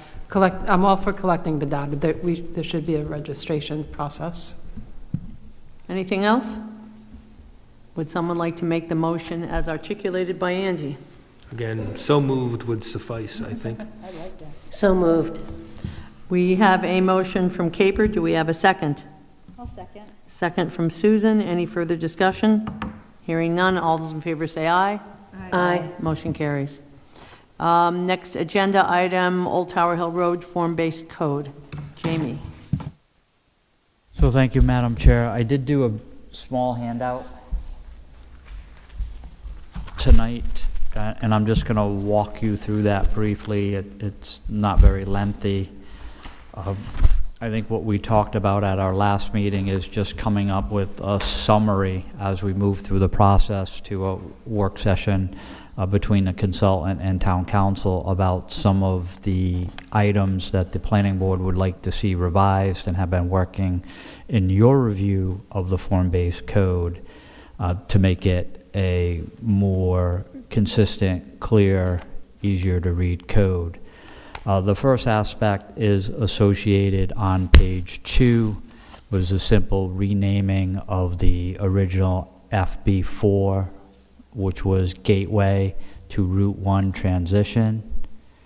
And again, that's a name. It could potentially change 4 more times before its adoption. It could be the Gateway Transitional Zone. It could be just something different. Yeah, top of the, maybe it's the top of the hill. FB, top of the hill. But again, it's FB4. So the other aspect of that was modifying the westernmost portion of FB2, which was a kind of a transitional to residential to more intense central core, to FB 1.5, which is termed, I believe, neighborhood transition. And that's the intent is to recognize the unique architectural character of that formerly residential portion of Main Street that has slowly been converted to commercial office and services. So again, recognizing, I think, remove the debate of the variance issue tonight with one of the applications you had tonight. But I think if you had applications that came in that brought architecture similar to that, you would potentially come to the conclusion that that type of architecture in this transitional zone respects the existing architecture in that corridor. And that's the intent of this 1.5 FB zone.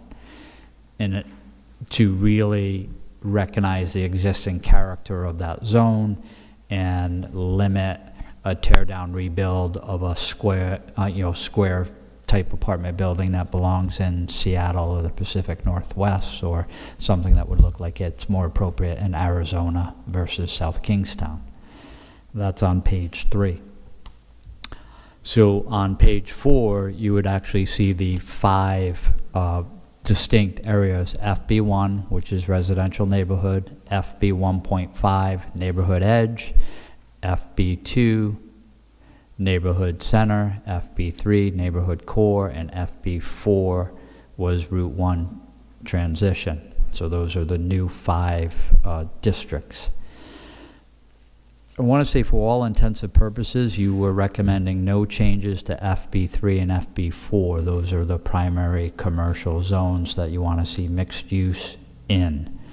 The one asterisk next to that would be your evaluation with the consultant from Able City East about setbacks on the state roads, which are making recommendations to increase the setbacks. Originally it was road, 5 feet of sidewalk, 5 feet of public space, 5 feet of private space, then a building, for a total of 15 feet. The consultant is recommending to increase that to 21 feet, so there will be revisions to the diagrams associated with that.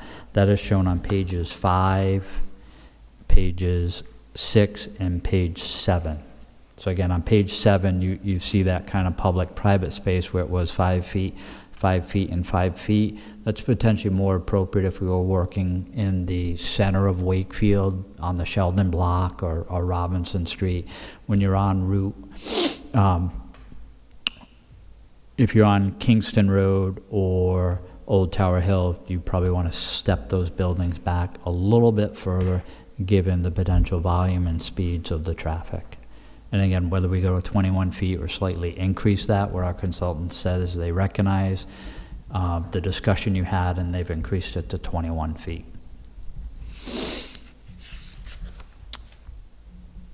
The other conversation is associated with also FB1, which is kind of that transitional area on the western side of the study area and the southeasterly side of the study area as it relates to the missing middle, the duplexes, triplexes, and quads.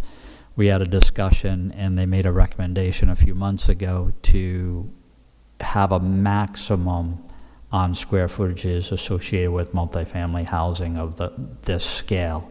And they provided a chart for us of if you have a duplex, there's no more than 1,800 square feet per unit, triplex 1,200 square feet per unit, and a quadplex 900 square feet per unit.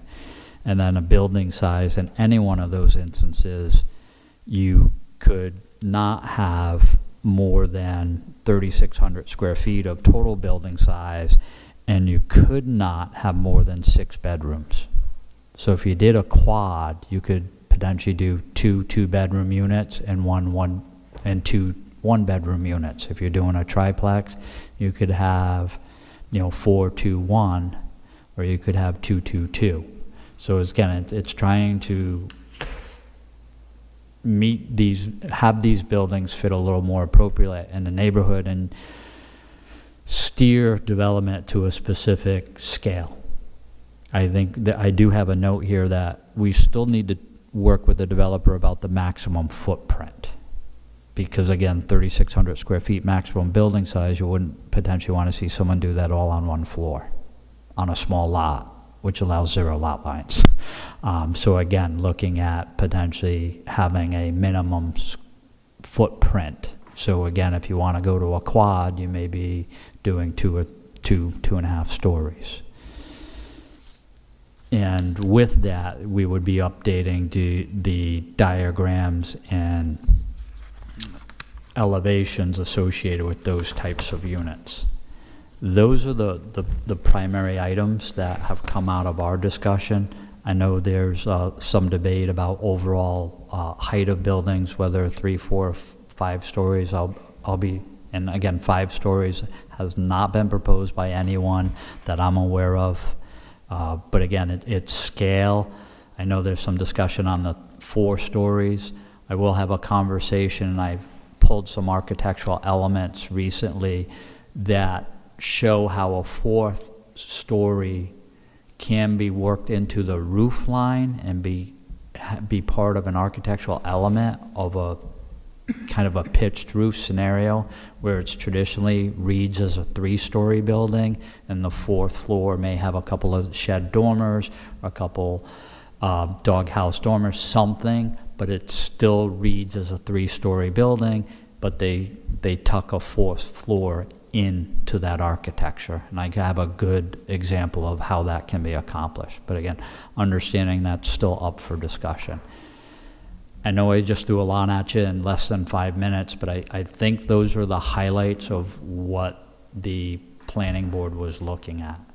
I will say last night in some discussions with the council about scheduling this workshop, there were some comments regarding business entities within this zone may not be in favor of this, and that they don't want this to look, this isn't what someone said, but I'm going to paraphrase that. We don't want it to look like anywhere that kind of isn't South Kingstown. We don't want to import an architectural vernacular that's from Florida or Arizona. We want to try and make it South Kingstown centric. And again, we can work hard with our consultant on trying to steer the architecture. I've had some discussions with others about potentially adding a few pages to the code that clearly says this is what we're looking for, or variations of this, but here are also photographs of what you may think is a variation of that we've already determined is not acceptable. So again, clearly articulating what you find as a few acceptable examples that someone could interpret to be, this, and you've already interpreted what they may think is acceptable, and you have a picture of that with a big X through it. So simply, it's that visual articulation in the code, which goes a long way in addition to the written words within the code. So I don't know if in our conversations I've missed anything or So, last night at the council meeting, they made a decision to have a meeting with Able City on this project on February 26th. But it was limited to the council and the consultant. It is not a joint work session that the planning board is specifically invited to, although members can obviously be in the audience. We only have one work session between now and then, which is February 10th, I believe. And I think it's important that we are able to better articulate the goals, some of the work that was done during the 5-day charrette, because there may be some lack of understanding, or it's been a while. I think we have to find a way to better convey that. I know that we have on several occasions, I know I've brought it up and others have, the residential area relative to Oak Street. I would just take that beige and brown right out of there if you want to have the community embrace this. That's my opinion. But I think we need to come up with some specific thoughts before the 26th, whether that's building height, whether that's designation of specific areas, so that our thoughts are clear enough to the council, should they have the ability to read through our comments prior to that. Yeah, I think, Maria, to your point, one thing I will add is the council was concerned about time management with the consultant, that they're looking at a 2-hour kind of block. I'm hoping maybe it goes, if they need to, go a little bit longer to that. I don't think there was a definitive, if planning board members, EDC, or affordable housing members are there, that if there's time, they won't allow you to comment. They just didn't want to get bogged down in a discussion between 5 entities, in essence. Right, that's why. They wanted to get through the code, get through Wanted what to the make it consultants. clear. Yeah, it's not a joint work session. But I would absolutely encourage every single planning board member, every member of the Housing Collaborative, and every member of the Economic Development Committee, as well as other, people, residents, to come out and listen to the presentation and participate. To Maria's point, when the charrette was held, the amount of positive feedback that we received from the community, I will say, is extraordinary. And I've been involved in a number of charrettes and a number of surveys and facilitated town meetings. People were saying this is, I'm not going on a limb, that these were the best workshops they've ever been to, the way they were run, the way they were allowed to provide input, be part of the process, versus someone comes in and just tells them something. A lot of the things that are in the code that are being evaluated now, they were there during that first week. A lot of the renderings, a lot of the scalability and bulk and density, those were done in the first 7 days. And that was done based on community feedback on the fly at Wakefield's elementary school. And there have been subsequent sessions, and someone asked, well, the business community didn't know. And it's like, well, yes, they did, because we sent out over 200 personal invitations to business owners and property owners within the neighborhood study area. We've also followed up that when Able City East came back to town almost, we'll say 12 months later, to do another update and presentation. We sent another batch of invites out to individuals and businesses within the community. And again, press releases and as much PR as we can do, to the point where our PR and work made this an award-winning project recognized by the Rhode Island Planning Association. So I think you've done a lot of groundwork, you've done a lot of legwork on this, and it's just continuing that. I said it from the beginning that when you finally write a code in any zoning aspect, you're not going to make everyone content with the code that you're writing. There will be people who like it, or there will be people who have their opinions about it, and there will be people who will vehemently oppose it because they feel it will impact them. Zoning codes, in the very nature of those codes, influence property rights and property decisions. It's been done since Euclid versus Ambler, prior to that, because that was the case that solidified zoning. But, it's the very nature of zoning. And I think the intent of this, which was driven by the Economic Development Commission, initially spearheaded also by the town council, was to do this for the betterment of the community, for the future of the community, not just for, next week or a month from now, that this is a long-standing, long vision type of regulation. It's going to take years to have things built or change. And I just add to what Jamie said, that this was an unprecedented type of public engagement exercise. 5 days, it's like 9 to 6 every day. People could come in, actually speak to the consultant, look at the visuals. They did a visual preference survey. So truly something that had broad community support. And not to call Armand out, but since you're the newest member of the planning board, perhaps you can arrange to meet with Jamie or planning staff to understand the background and the process and how important this project is. There's a lot to it. Very good. I will. Oh, just put your mic on. I'm well aware of the importance of this project because, even though I'm not a long-term South Kingston resident, I've lived in enough cities and towns and states to understand that the vision has to be a forward vision, and status quo is not how a city survives. Madam Chair, if I just can say. Sure.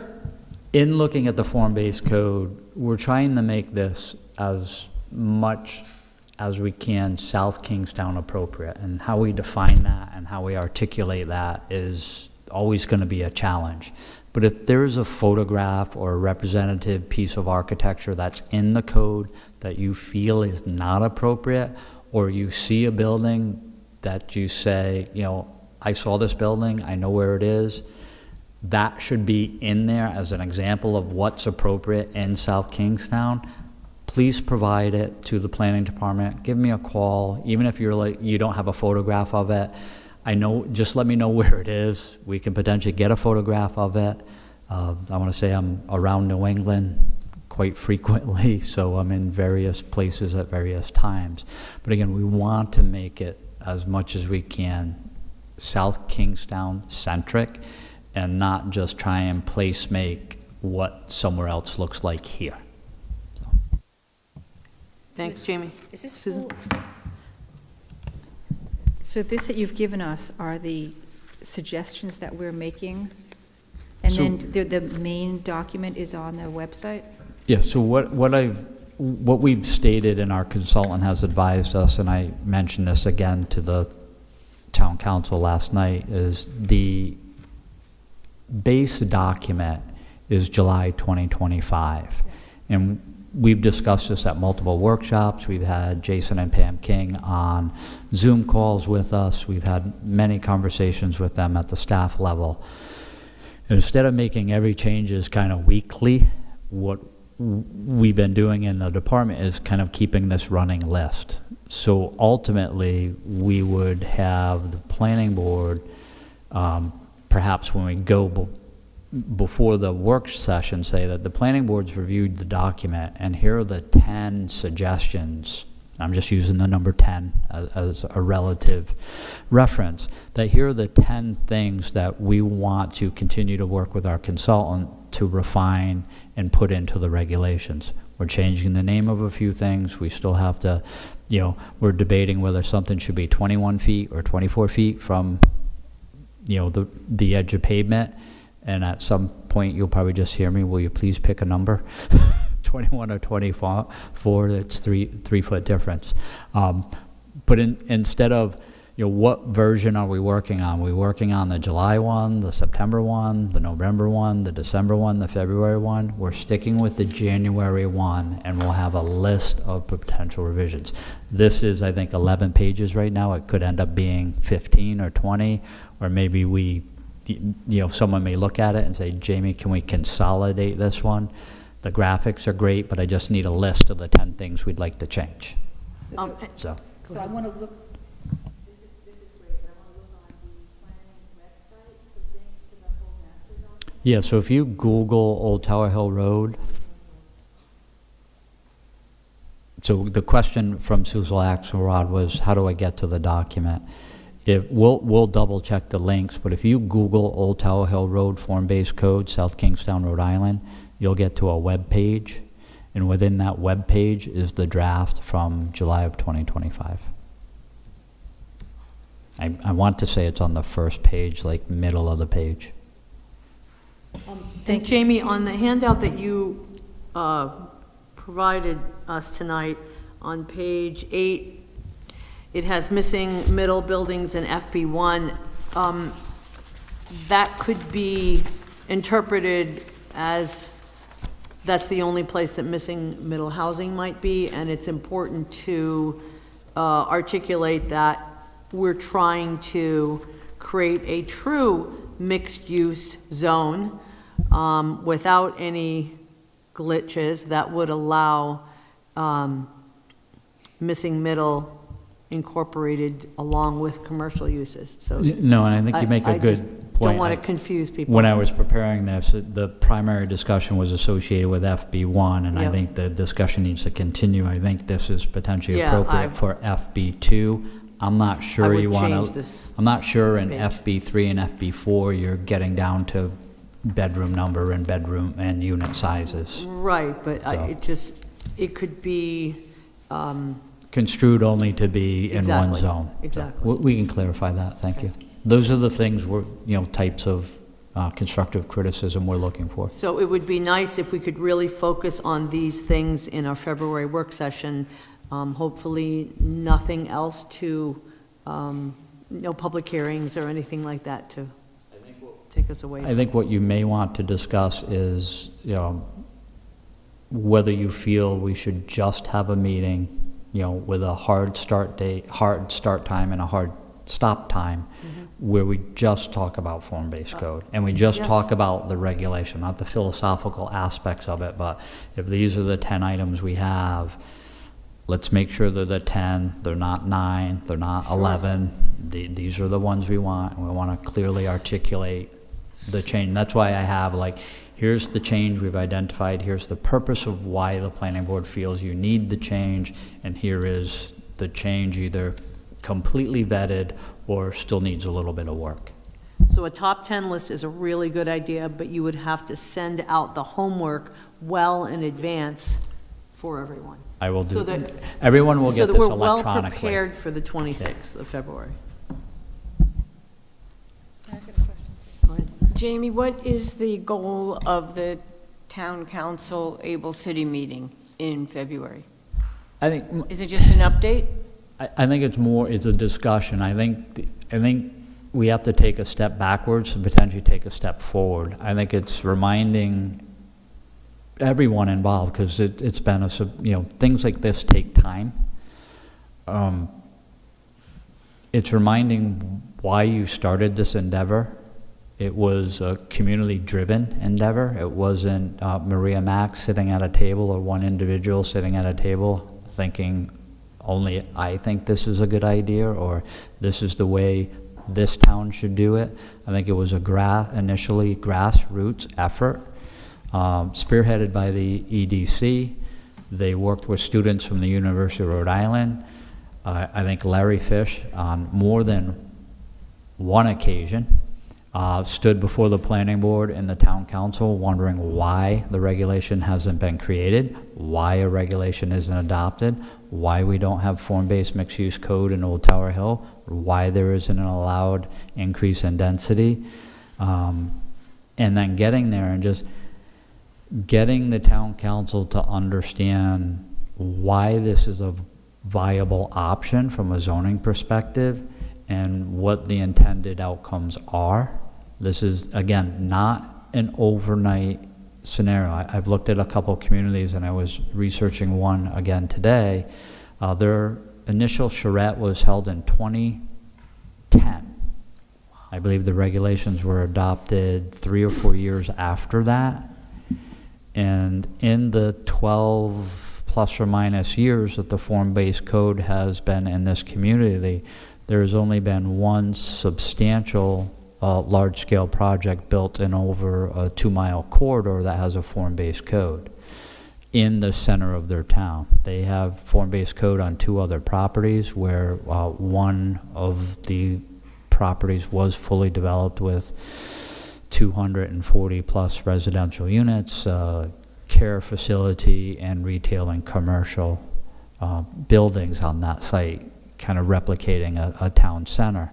But again, this is, I think Liz, you said, or Armin said it, this is a generational document, right? This is looking to the future, and this is looking out there. This isn't going to initiate change immediately. It's going to initiate change over time. Go ahead. So I don't know what you're going to think of this question. When we originally started doing this a few years ago, we were looking at the section of road between, say, Shaw's and Starbucks as our main focus. So we labeled this project Old Tower Hill Road. And now this project is a big circle where that section of roadway is certainly less than half of our project. And so I wonder, well, I think it'll be like Old Almax, and we'll always call it Old Tower Hill Road Project. But is this name for it even appropriate anymore, because it's such a larger area and such a larger concept than Old Tower Hill Road? So the very nature from day one was Old Tower Hill Road Neighborhood Study. Just studying, and this was a discussion, just studying the commercial buildings that front on the state routes was potentially, would be viewed as short-sighted, because you're just changing the zoning of the commercial strip. You're not looking at the implications of that change in those transitional neighborhoods.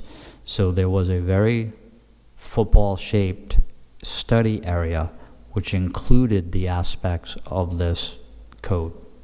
So I think that it's a good question, Susan, because potentially you may not be recalling that conversation or the original diagrams we used that showed the whole neighborhood as an area to be evaluated. So allowing 4-story buildings on Old Tower Hill Road and not dealing with the immediate residential property right behind it was viewed originally as being short-sighted and not good long-term planning. I'm not questioning the bubble. Yeah. I'm questioning the name Old Tower Hill Road Project, which, if you were living in that neighborhood behind Stedman's Bikes, you're not in the Old Tower Hill Road neighborhood. And so I just wonder about the name of the project being not understood by any people who didn't work on this original draft, and that whether that and name that's why is I said we antiquated. potentially need to take a step back to move forward, so everybody goes back to, here was the original neighborhood study area. And again, it may have been termed Old Tower Hill Neighborhood Study, but when we sent the mailers out, everybody in the study area got the mailer about the project and what it entailed. If we named it Eastern Main Street, everybody would be like, where's Eastern Main Street? I know where Main Street is, and I know where Old Tower Hill Road is. So again, it was intended to be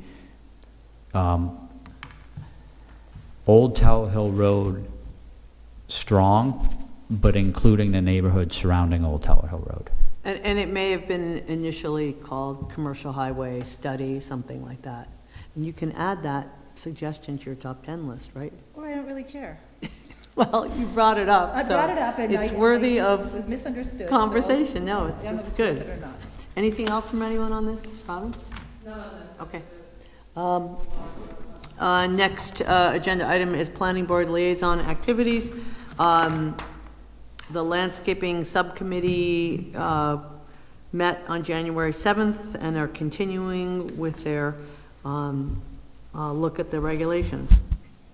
Update from planning department? Legislative?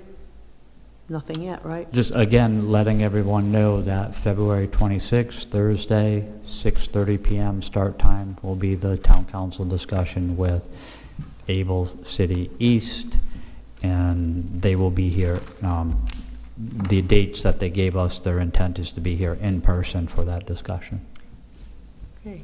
Update on legal issues, upcoming training. Do we have, is there Before we something get planned? to legal, just other liaison things, since Joe isn't here, I distributed a letter hot off the presses tonight from the Affordable Housing Committee on Fairgrounds Road. Okay. Andy? Yeah, there's actually going to be a meeting of the statewide planning, the advisory council for the training. It was going to actually be this Thursday, the 15th. It's moved, it's the 22nd. So at that point, we'll be planning various training. There's already online training with the 3-hour sessions that have been scheduled, and word is going out on that. And we'll probably be working on new modules of 1-hour update training. I think it's likely that Amy or I or both of us will probably do an in-person training session down here in South Kingstown sometime later in the spring. May invite, well, all right, let me clarify. On the West Bay, sometime down in the spring. We would presumably invite other communities, try to combine it. Whether it would be in South Kingstown or not, I don't know. Might be Great. somewhere, Okay. but somewhere in the West Bay area. Okay. And we are early enough in the session that there's no discussion of land use legislation, hopefully. Changes are coming. It's coming. I think it's an election year too, so I think it's unrealistic not to expect more changes. Okay. Someone like to make a motion to adjourn? I'll make that motion. Oh, yeah, go ahead. So I need to know who's creating the document that shows South Kingstown has a forward-looking plan on affordable housing. So, when somebody comes forward with a comprehensive plan, we need to have, proof of saying, well, here, we've got a plan in place. And I think that we're talking about putting housing on South Road Elementary School. We've got the Champagne Heights new revamp, Fourier Estate, I think they call that, is getting an update. And what other, where is our list? Who's providing this evidence that says we're on it? I'm trying to understand and clarify, Robin. So you're looking for a list of projects that have been approved or have been contemplated, or? I'm looking for an overall statement from the town saying, this is our plan moving forward to provide affordable housing, so that we can't get hit with comprehensive plans and we have no support for ourselves saying, no, actually, we've got a plan moving forward. We don't have to. You mean a comprehensive permit, but. What'd I say? Plan. Oh. But that would not prevent us from being subject to a comprehensive permit, just having a list? I think that we have to have some evidence to say that we are looking at this problem and not being bossed around by developers of we just told you what you need. Yeah, but I want to potentially make it clear that even if you had a 20-page document or a 200-page document that said, here's what we would like to do to deal with affordable housing, what's in the judicial system as well as the legislation is you have to show that you have made a substantial effort in creating actual affordable units, not writing about how to create them, Okay, but have actually created them. And our comprehensive community plan, which was written 3 years ago, has a whole section on that. The department hasn't been tasked with writing a affordable housing plan for the community. I know that other communities have that evidence and they use it, and I think that South Kingstown needs it as well. So if we don't have it pulled together, then I think that should be high on our list, because other communities are using that, and why aren't we?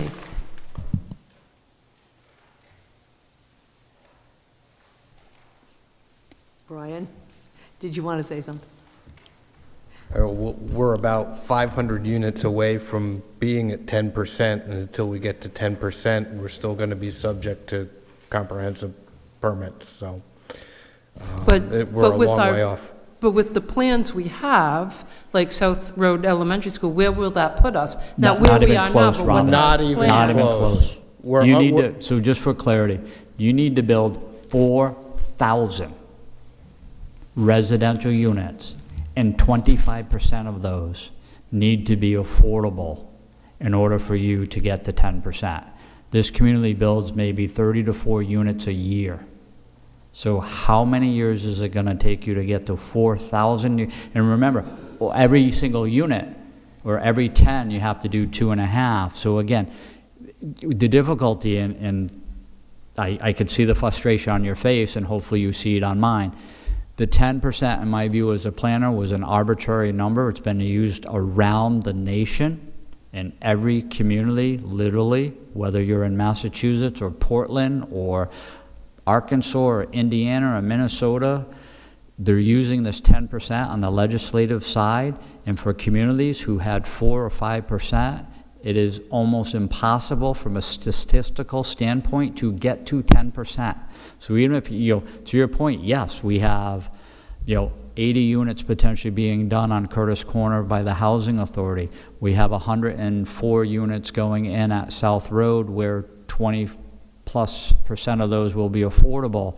So we're going to go from, we need 400 units right now, Brian? 4 and change? What do we have? No, what do we need? We need close to 500 units. So 5. So Yeah. if we're ticking 500 off by 20 and 30 and 40, we're not quite getting there. We're talking about moving from 5% to 5.4% or 5.5. And then we're beholding on the private sector to build another large development where we get another substantial amount of and we'll get to 6%. And potentially when we get to 7 or 8%, things that were on the books are coming off the books. So the town may do absolutely nothing and completely supports affordable housing, and all of a sudden in 1 year we could lose 100 units.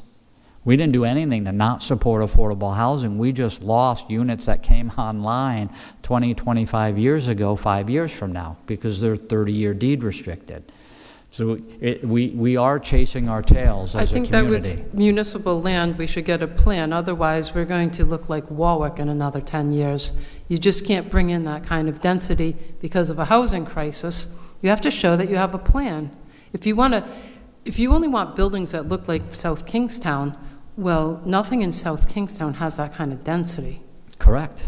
Okay, so we need a plan. We need to show, moving forward, we are more than well-intentioned. We have actual numbers. But you can't do that with developers. You have to do that with municipal land. And Robin, when you said looks like South Kingstown, even if we have architectural standards, those could be overridden by a comprehensive permit, correct? Yes. But we can't just keep our hands tied behind our backs. We have to do something No, about this. I'm not saying we need to. Sometimes we operate and it feels like we have 1 or 2 hands tied behind our back. But again, creating a plan, looking at it in a comprehensive community plan, which will need to be updated. I mean, we literally need to start that in 2027, 2028. It's only a couple years away. 2.5 years away when you need to start that plan, because that's an 18 to 24-month endeavor. So we'll be there soon. But again, the reality is any well-written plan, you're up against it on the statistical side of how many units you build. And, I'm not sure, you can write in the plan that the town intends to build 500 100% deed restricted or, affordable units. But if it costs $300,000 roughly to build a unit, and you're proposing the town needs to build 500 of them, just multiply 300,000 times 500 and ask where the money's going to come from.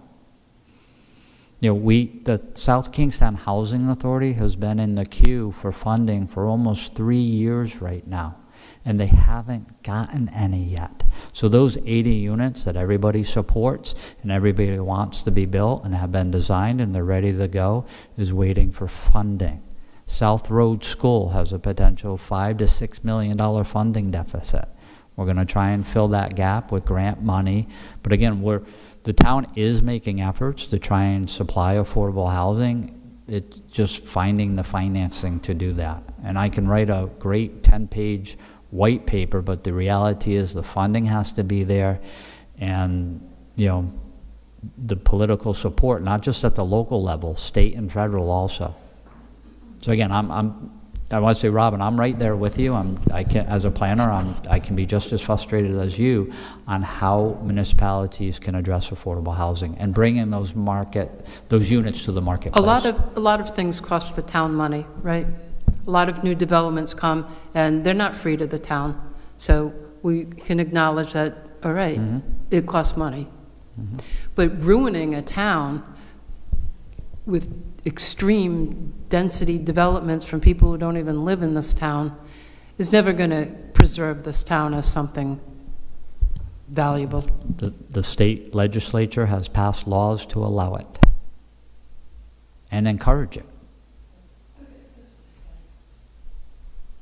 Thank you for bringing it up, Robin. Motion to adjourn? I'll make that motion. Motion from Caper, second? All those in favor say aye. Second from Liz. Aye. Meeting adjourned. Thank you, everyone.